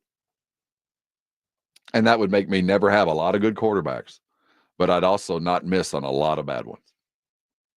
You know who has held a disposition of this sort? I'm sure there's a variety of old guys just like me who are probably sitting on the sidelines watching the young guys do it right. But there's just something about a small quarterback that just scares the life out of me. I just won't do it. The Dallas Cowboys very, very, very infamously did not draft TJ Watt because his arms were too short. Now, that's a different thing. I'm talking about only quarterback. But I agree with you. But that was one dude. His arms were too short. They thought he was going to get locked up at the line of scrimmage. No, you're right. And that's a measurement thing that I would scoff at too. But as far as I'm concerned, when I look at past history, and I'm sure you could make the same case for short arm defensive ends. I mean, you could probably say the same thing I'm saying. But I just, as a general manager, would go, don't bring me a 6'2" or under quarterback. I don't care if he's holding a Heisman. It would have to be, you'd have to show me some tape. You'd have to show me something that was so otherworldly. And then I haven't seen it yet. So don't even bring them to me. So I don't care. So of that list, who are we taking out on the guys that are getting drafted? Anybody under 6'2"? Well, let's see here. Let me pull up the exact measurements, because now because I'm willing to take padded socks and longer cleats, taller cleats to get there. But I'm just saying there's one hard and fast rule as Rob Thompson, general manager, and I do believe, given the opportunity, I could be as good as anybody else out there. This is the first time I've said that being a GM ain't that hard. Okay, so let's see here. Shout out to Dame Brugler and the beast, because this is the best evaluator of draft prospects in the game, and he has the most accurate information. So here we go. Caleb Williams, height 6'1". Yep. Drake May, 6'4". Jaden Daniels, 6'3". JJ McCarthy, 6'2". There's some change here on the height. I mean, so I didn't think Daniels was 6'3". I didn't realize he was so tall. Well, you have a type. We'll just leave it at that. I'll be real. I don't think any of these guys. The only guy that I look at in this draft that I go, man, I think given, I don't know what dollar cost averaging, the best way I could apply, future cost, current cost, and all the things that would go on when and where I draft a certain player. I think if you come away with a Michael Penix late in the first round, mid-first to late, it's the most valuable pick you could get in the draft. If you can come up, as far as quarterbacks go, the value at Penix later, because I do believe he has the very same talent as everybody else. But now you sound like the Cowboys. Are you trying to win the draft? Are you trying to No, win I'm not trying to get a quarterback, and I don't think anybody who's chasing a quarterback like, should try to wait on Penix. I'm just looking on the outside that I wouldn't chase him, but if I was sitting out there and he was there, that's a guy that I would draft because the value was there. I'm not saying the Cowboys should do it, but looking at the quarterbacks, I think Caleb Williams has got everything possible, but there's just something about him. I go, no. And then I look to the next guy, May. That guy is a gunslinger, and he might work out, it might not. Then I look further down at Penix, and I go, this guy has occupied some space that I appreciate. Will it work out? Maybe, maybe not. He's a left-hander, which plays its own particular wild card. Do I have a right tackle ready to support him and all the other things that go in with a ball that spins the other direction? But I do look at him and go, that guy has some things that the other guys don't. Now, he's also less talented in a lot of the same situations. So none of these guys looks to me to be more of a sure thing than previous year, although Caleb certainly has the pedigree. So I'm in on if you're chasing a quarterback, but if one falls, especially him, and I think Bo Nix is just going to be a career backup, if that. I bet he'll be holding a clipboard and coaching long before Caleb is done with his football career. I mean, that's, I would say, likely at this point in time, but the reality of the situation is that jobs are on the line here. If you're an NFL general manager, if you're an NFL head coach, I mean, you think about the Vikings and their era of their front office. I mean, it's time. It's time for them to kind of make a move, and they made a bold move in letting Kirk Cousins walk, and you can certainly argue that was the right choice, but you can't not do anything. You know what I mean?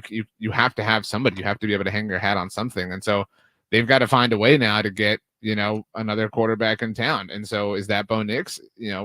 It's a lot different, when you also have Justin Jefferson for the would-be quarterback to land in and throw to.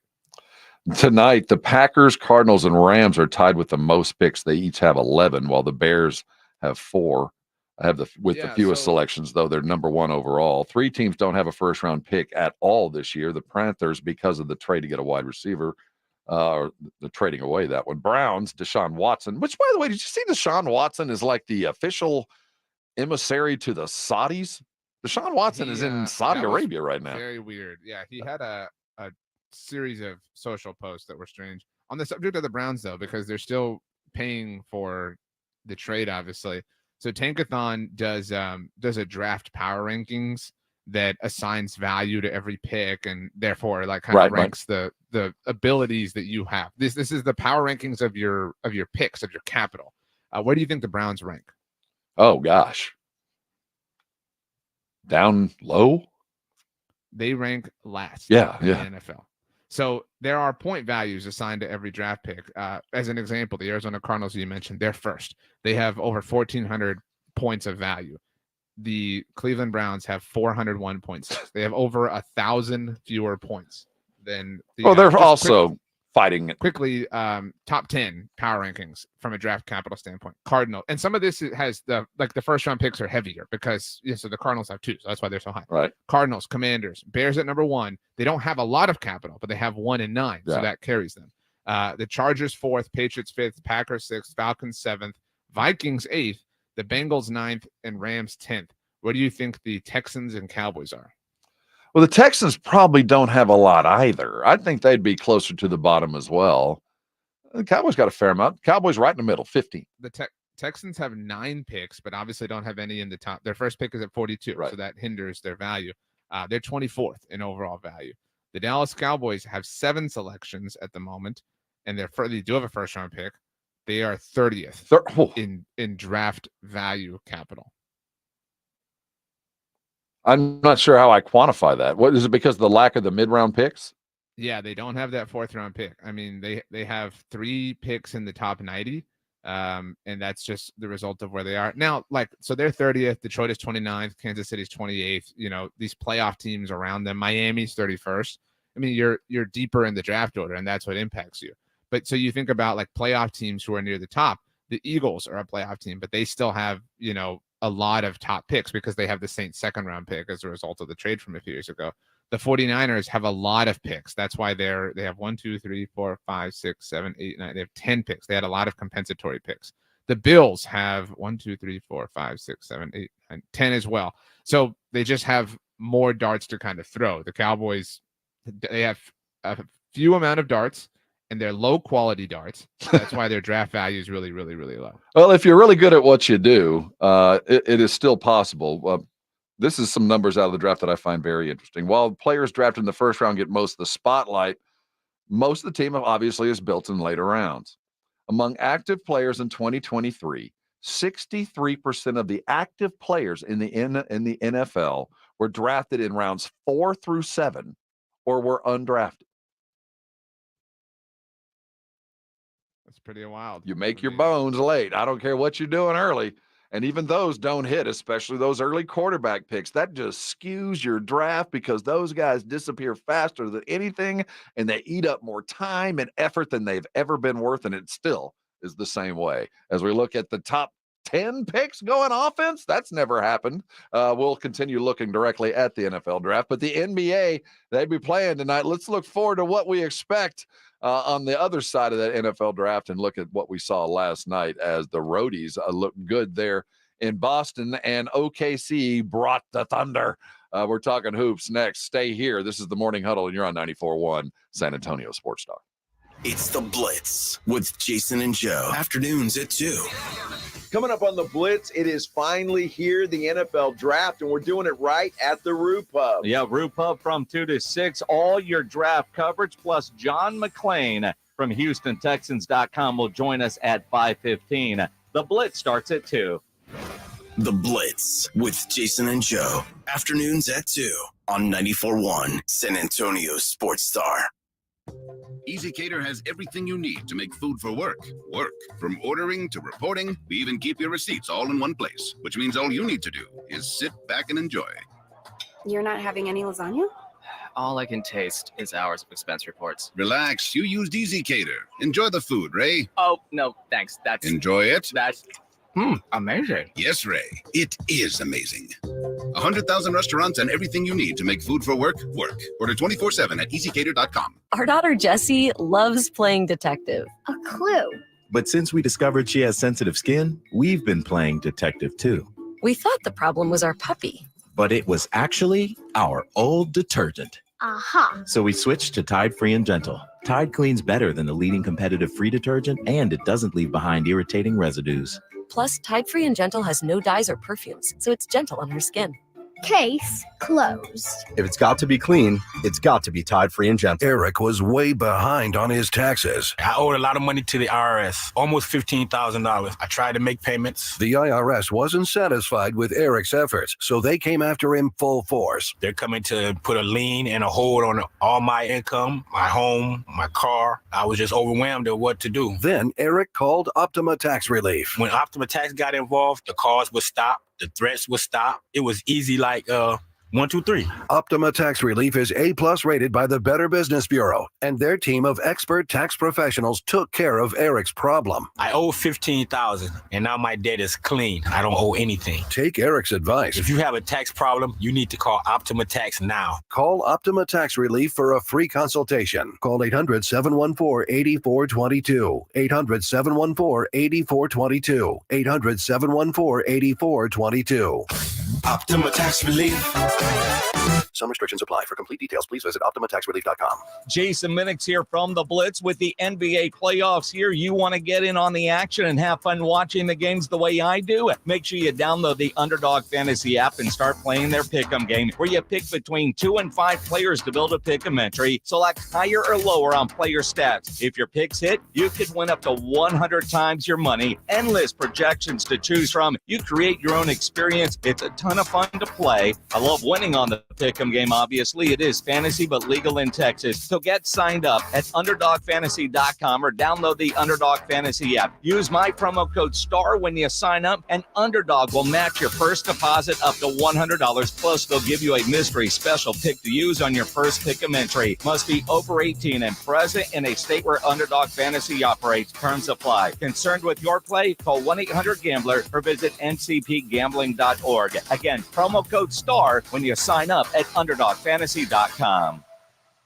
The future of medicine is here at QC Kinetics. QC is the nation's leader in the most exciting revolution in pain management we've seen in decades, regenerative medicine. If you're tired of achy joints, your joint pain keeping you from doing what you love, then you need to call QC Kinetics now. Surgery, steroids, drugs, these are no longer your best options. Regenerative medicine at QC Kinetics is transforming lives with innovative treatments that deliver lasting results. We're talking natural biologics using your own body's power to repair and restore damaged tissue. QC Kinetics is under the leadership of National Medical Director Dr. Mitchell Scheinkup. Dr. Scheinkup is a pioneer in this field with 20 years of clinical work, tons of research, teaching, and publishing. He wants to get you relief with a needle, not a knife.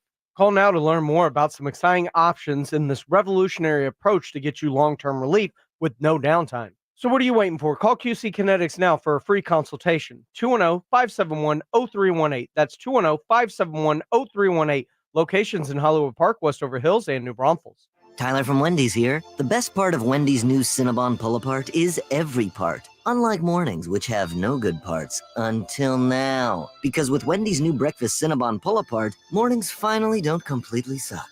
And now that mornings have warm cinnamon sugar rolled dough and ooey gooey frosting, are they the best part of every day? Probably not, but you get the idea.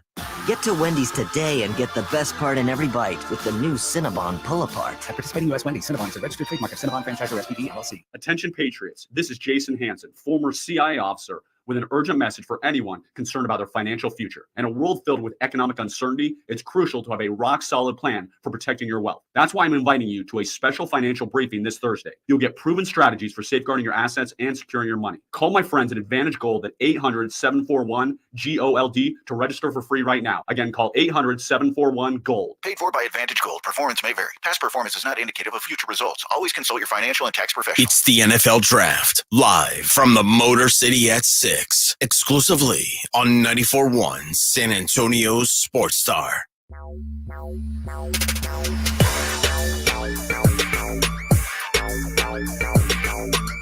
It's the Morning Huddle here on San Antonio's Sports Star. He is RJ Ochoa. Take one good look at him. If you can't, you're probably not watching him live on our YouTube feed. Go there directly. There he is. Look closely. Talk some NBA real quick. While the NFL is going to rule the day, last night the road teams continued to make a little bit of efforts after a couple of days of home dominance. Here came the Heat last night, bringing that Heat culture, took down Boston in a barrage of three-point shooting led by Tyler Hero and others.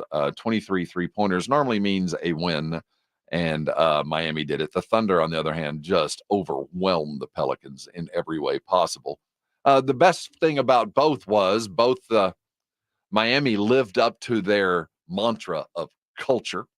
The Celtics lived up to the problems they've had in the past. They did exactly what we've seen them do before. Inexplicably just show up and just look flat for whatever reason. It just wasn't there. Oklahoma City followed their process and rolled in there with a bunch of dudes that can shoot. And the Pelicans look like they miss Zion, as they have for the last couple of years. So at least all the teams lived up to their plot lines.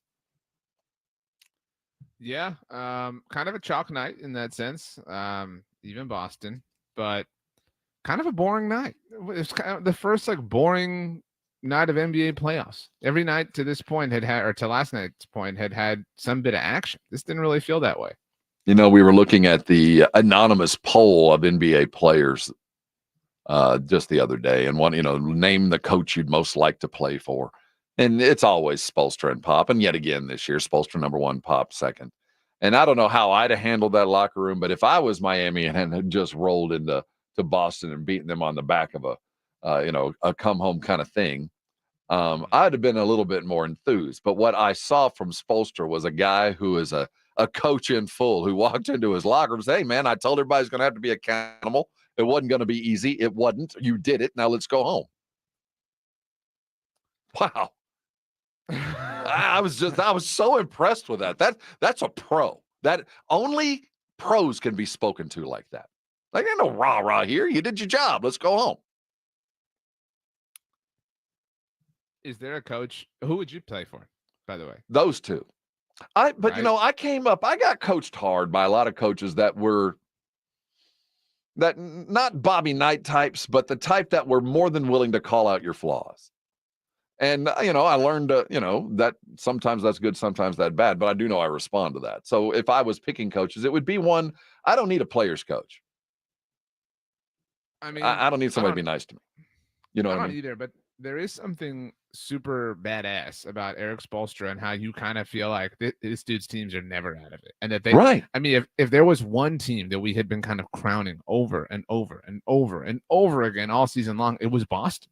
And, so it isn't like, oh man, the Pacers went to Milwaukee and they beat the Bucks. Oh, that is super cool and super impressive. Like, no, man, that's kind of par for the course. Like, that tends to happen around right now. For the Heat to go in there was a statement. And dude, this is where we're going to get to see the medal of Boston. Like, who Absolutely. are you, Tatum? Who are you? Can you go down and can you retake home court advantage? Or are you going to come back to Boston with this thing tied up at 2? Because you don't want any part of a best of 3 against this team. You don't. Because as we sit right now, over the last 3 years, it's 8-8 in 3 postseasons between the Celtics and the Heat. They are tied. No one better. They are even Steven. And the Celtics have always had more talent. Always. Every time they've been playing, they've had more talent and should have won the series. And now the Heat didn't even have Butler and went down. And you know how they did it?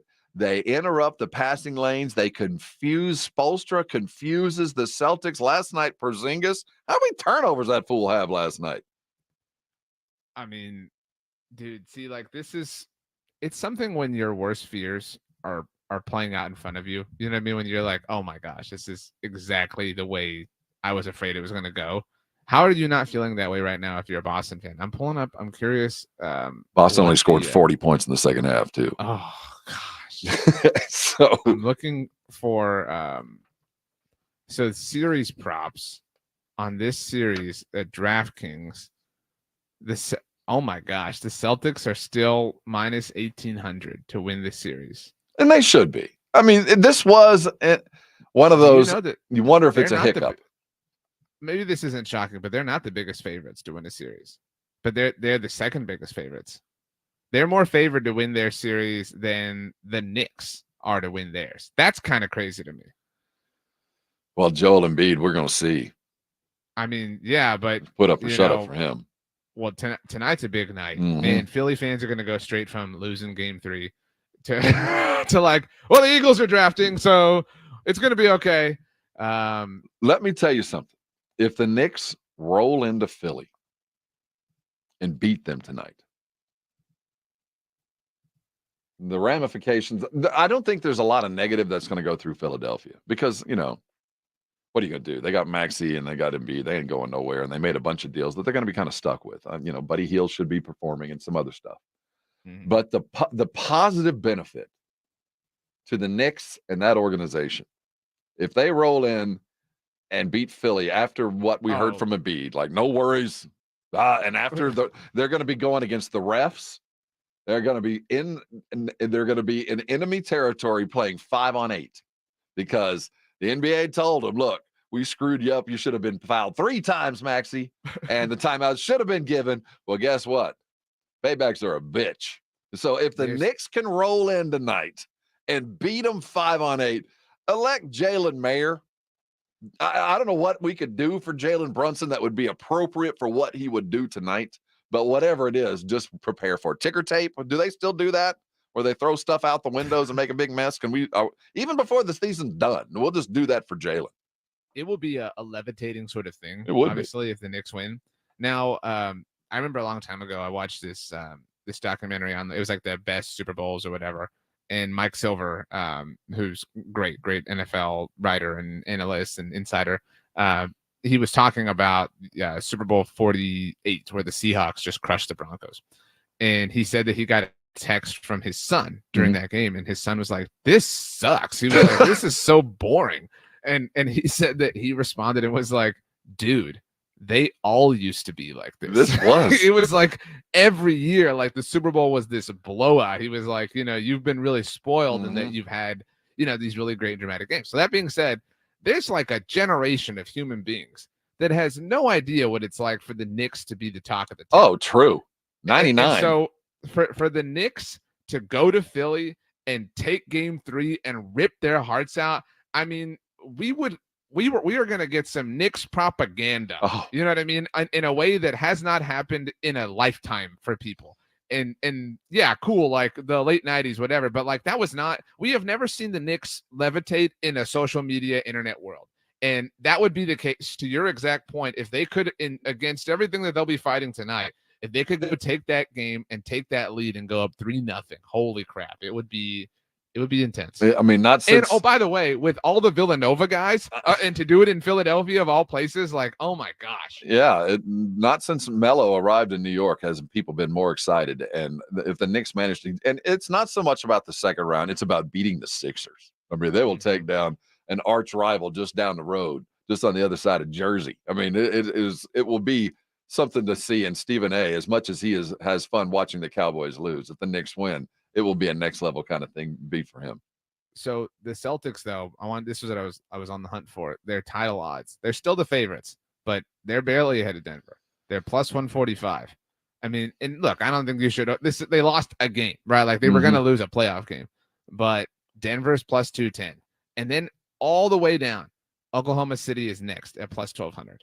I'll say this, and when we watch the playoffs kind of form, and we kind of saw this coming, where the Celtics should remain the favorite to come out of the East relatively unscathed. As long as Giannis is hurt, and, Miami's got the culture, and they should be able to jump up and get one. But the fact of the matter, there isn't a whole lot there in the East, and the Celtics have so much. So you wonder, do you want the Celtics to get through and do what the Lakers used to do back in the day and just relax for a couple of days, 3-4 days, get totally healthy and watch the West just slug it out 2 consecutive rounds, semis and finals of 7-game knife fights? Or do you want what I would want if I was a Celtic fan? I don't want it very easy.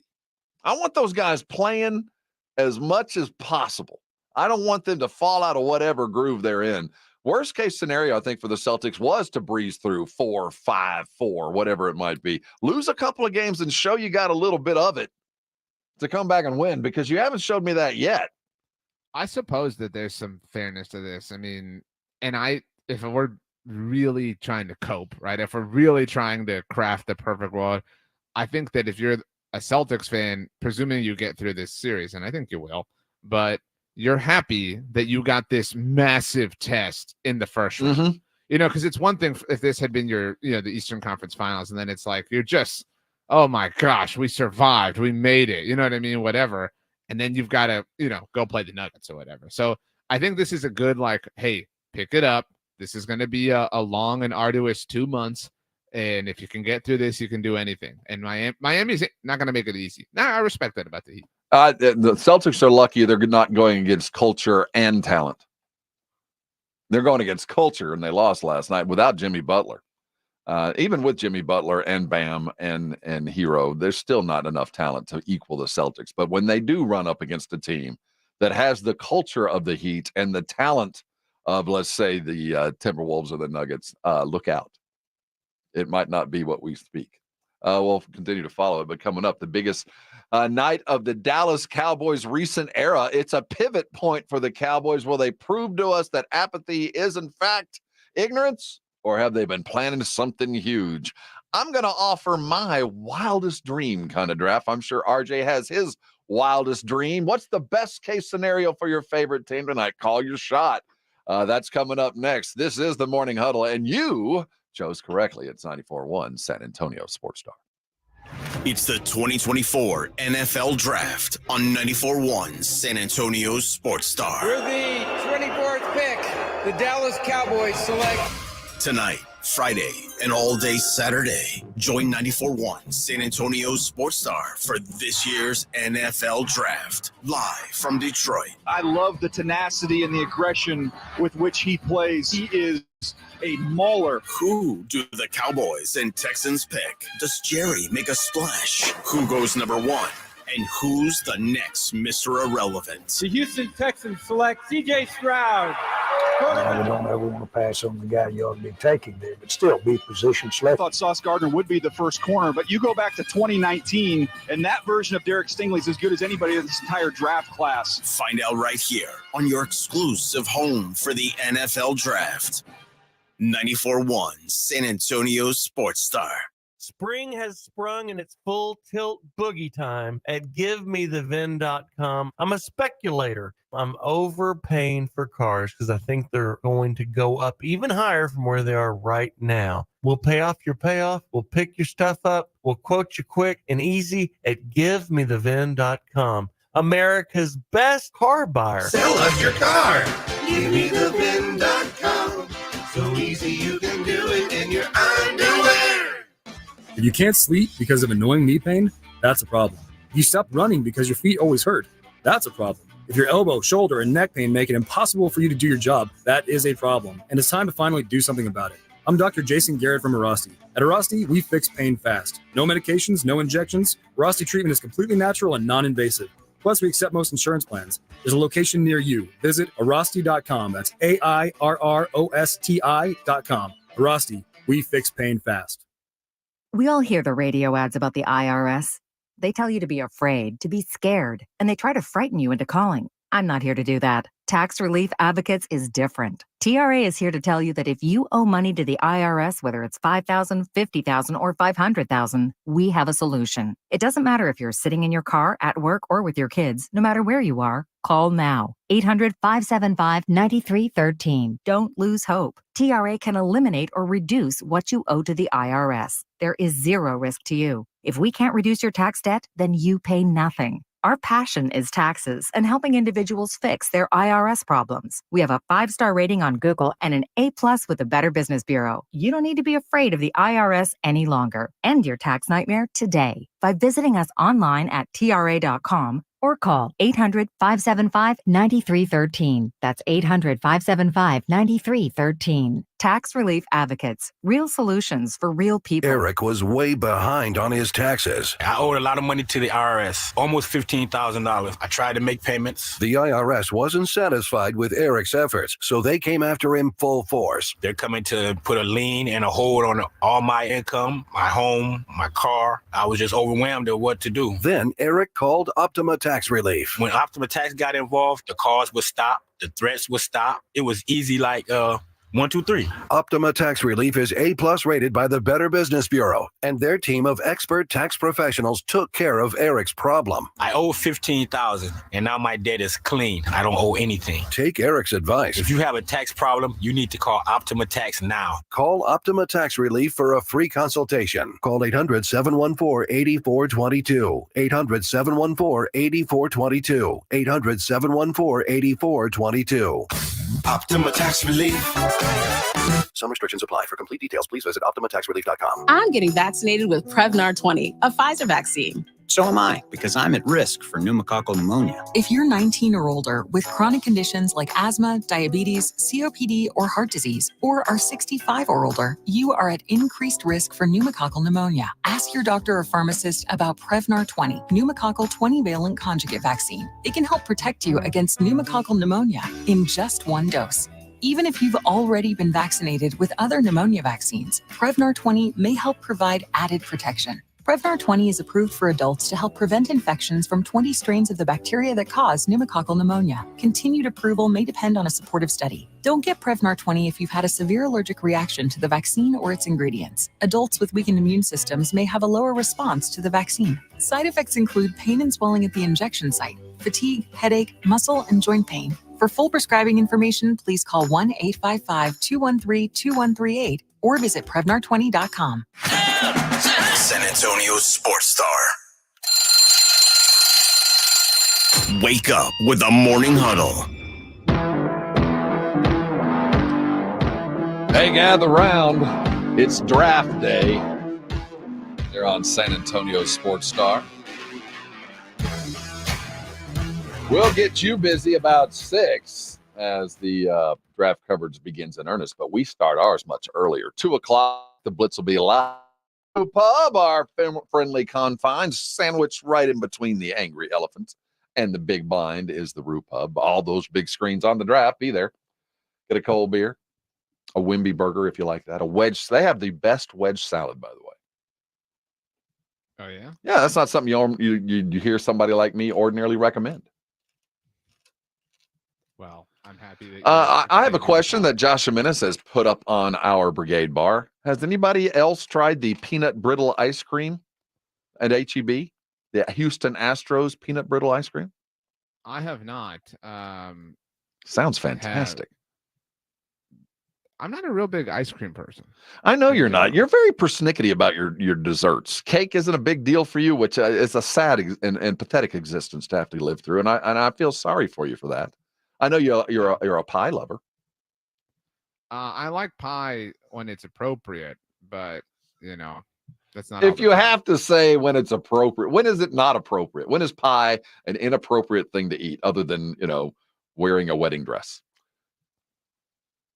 Wait, say this. Well, you said you like pie when it's appropriate. When's an inappropriate? It's always a good time for pie.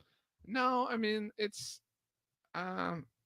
It's not always a good time. Always. I mean, name a time when you wouldn't want a piece of pie. Anytime in the summer. What?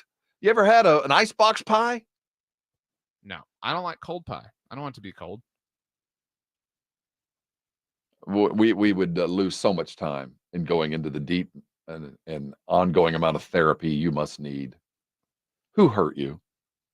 I'm just saying. What pie manufacturer? Not all pie is good. All pie is good. Pi r squared. No, cake r squared, pi r round. I don't know. The draft tonight, I don't know, a Cowboy fan holding out some kind of expectation. I don't know. The pundits say the smart move, and as you would say, the intelligent move is to draft an offensive lineman. But I want to ask you, and I want you to put on your New York Jet, the typical dude that has been at the draft for the last 30 years. You know the guys that when we first started watching the draft, you always pan to the Jet crowd to wait for them to show their look of utter and complete disgust for whoever they drafted. It didn't matter if it was right or wrong. Most of the time it was wrong, and they had every right to be upset. But let's say you were that fan, and the Cowboys sitting at 24 had options to move, to trade, to do whatever. I want you to give me, not the Blogging the Boys editor, but the RJ Ochoa, 12-year Dallas Cowboy football fan, what would your wildest dreams be within, the parameters of the available talent today? What would you have them do? Wildest dreams. Yes, the best possible, we're trading, we're moving up, we're moving down, we're going to go get a quarterback, we're going to trade up and, somebody's agreeable to that. We're going to get out of the first round entirely. We're going to have 8 third-round picks. Tell me what the best thing that the Cowboys could do in your mind is. First of all, Wildest Dreams is an underrated Taylor Swift song. But second of all, I would say that right now we would get word that the Cowboys had gotten extensions done for Dak, CeeDee, and Micah, that they were upstaging the draft and they were taking hold of the narrative, and they took that. So that would be the first thing. So I would go into the draft knowing that these things are taken care of. Okay, now let's draft.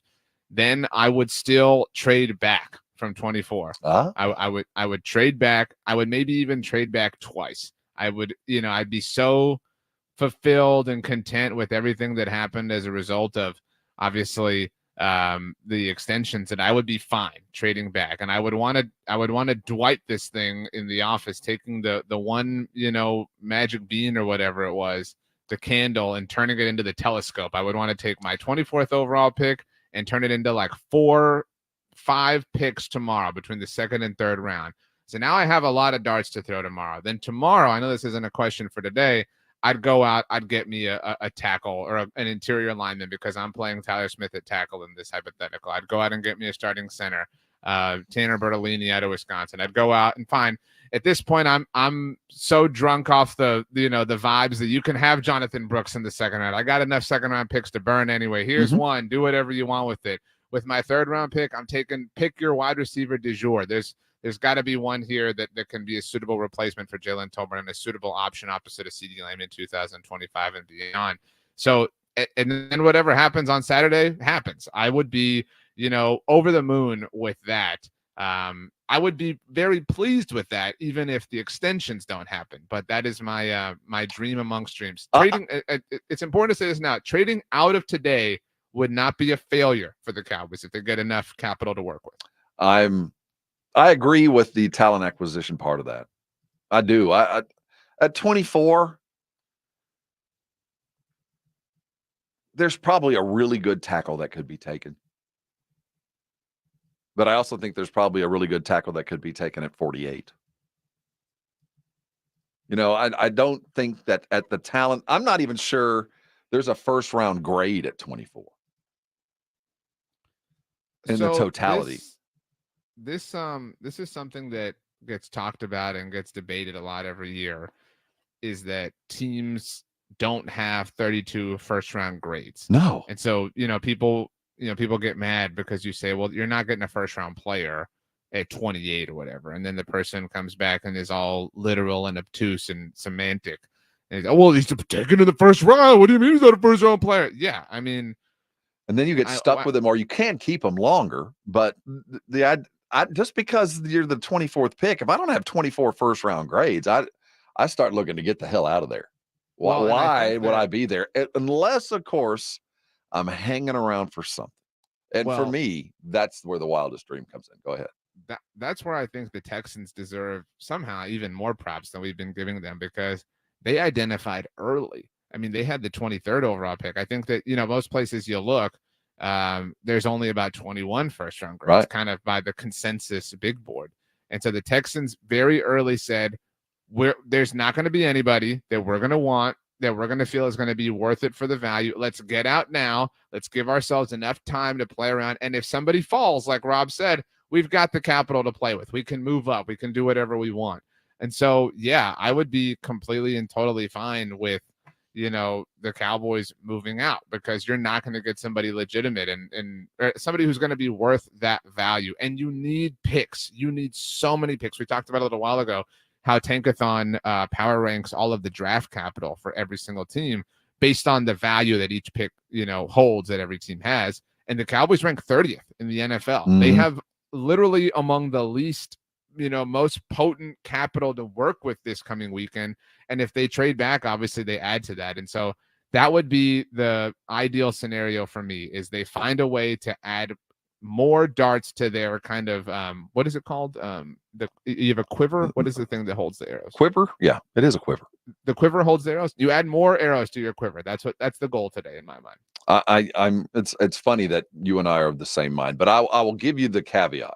I'm about hanging around till about draft 15 or 16 just to see who's shaking, because something weird's going to happen tonight. There's way too much offense there at the top, with the expectation of all these quarterbacks, and somebody going to think they're smarter than everybody else and not going to draft one of these guys. And then what'll happen is everybody else has a plan, and that guy, suddenly somebody's available that they didn't expect, and then all hell breaks loose. And if I'm a Cowboy, and I'm going to sit back and watch this. But the moment we get past about 15, I'm done. If there's nobody in the realm, I'm out. I'm out maybe till the third round. I keep going back. Just anybody want this? I just need 2 for 1. Or I'm all in for 1. I don't know what that 1 is. Whether it's a wide receiver, whether it's Marvin Harrison or the fourth best, fifth best guy. What's the worst wide receiver coming out of LSU? Whatever that guy is. I might be looking to do something crazy like that at number one. Do something at a skill position if it falls that direction. Then I'd be willing to maybe take a risk. I'm not at all willing to risk anything tonight. But mine is ripcorded, man. I'm pulling the ripcord. I want to see my first draft pick come in the third round. I really do. I do no harm at this point and just build up the stockpile. And you can do a lot of harm early. You can just ruin everything, like the Mozzie thing that just didn't come through. But if you can make up for an absent first round with 3, 4, 5 mid-level picks, we just told you 63% of the NFL was drafted between rounds 4 and 7 or were undrafted. Well over half. I mean, that's the thing. Like you've got to find a way to hit there. It's one thing to hit tonight. It's not hard. I mean, even if there are fewer first round grades than, picks and you're outside of that range, it's not hard to hit in the first round. But you have to tonight is not where the Dallas Cowboys can win the Super Bowl, or the Houston Texans for that matter. Saturday, it's those day 3 picks, that really cheap labor. You've got to find a way to turn that into something legitimate. You have DeRon Bland and you have these other players who are really exciting, but you have to find a way to turn that into more and more and more and more. A couple things about the draft that you might be interested in. The most quarterbacks ever taken in the first round was 6 back in 1983. Most in the 7th round draft since 1994 was, in the first round or the 7th round draft was 17 back in 2004. And the fewest was 7 back in 2015. Running backs, which don't expect to play a prominent role tonight. The most in the first round was 8 back in 71. The fewest was 0 in 2022, and we look to see that yet again. The market is dry for running backs. The most in the 7th round was 32 back in 94, the age of the running back, the Zeke years, the great years of backs. Wide receivers, this is going to be fruitful for the wide receiver crowd. The most ever taken in the first round was 7 back in 04. And 08, there were none. The most in a 7th round draft was 36, and that's been done pretty often, 20 and 21, and then back in 03. We're looking at how many in the first round? Possibly 5, 6? Quarterbacks? No, wide receivers. Oh, why? Yeah, I mean, we could see 7. I mean, it's possible. Like tonight could be historic in a lot of ways. Like I said, there's never been a draft where we could see, to word it differently, we could see the latest first defensive player ever taken tonight. And that's, representative, like you said, of the modern times in the NFL. I'm not I look at the draft as its individual entity, but I do think the draft plays a role in the future. Salary cap ramifications, who's drafted high, how many of these guys come out and how many of them get paid, and whether, there's certain numbers that are going to a position that we're not used to paying or the other way around. The bubble on wide receivers continues to grow. The number of high-end, highly drafted wide receivers in the NFL is getting ridiculous, to the point where I've never seen anything like this. Over the last 4 drafts, 21 wide receivers have been selected in the first round. That's more than even offensive tackles. And that's the thing. Like people say, like, oh, there's wide receivers coming out every year and blah, blah, blah. And that's true. But the top is still the top. I mean, you know what I mean? Like there are still individuals who separate themselves and who are worth, legitimate investments and also worth legitimate contract extensions. I don't know, dudes like CeeDee Lamb, just kind of random ones. But do you expect, and I can't get past, this $30 million to Amon Ra, $120 million, and he ain't even the best out there. So I'm thinking, when we're finally done, where's this going to end? It's $30 million for Amon Ra St. Brown. What about the really, really good guys? Well, so I would say Amon Ra is really, really good, just to be clear. I think he is close, but he ain't there.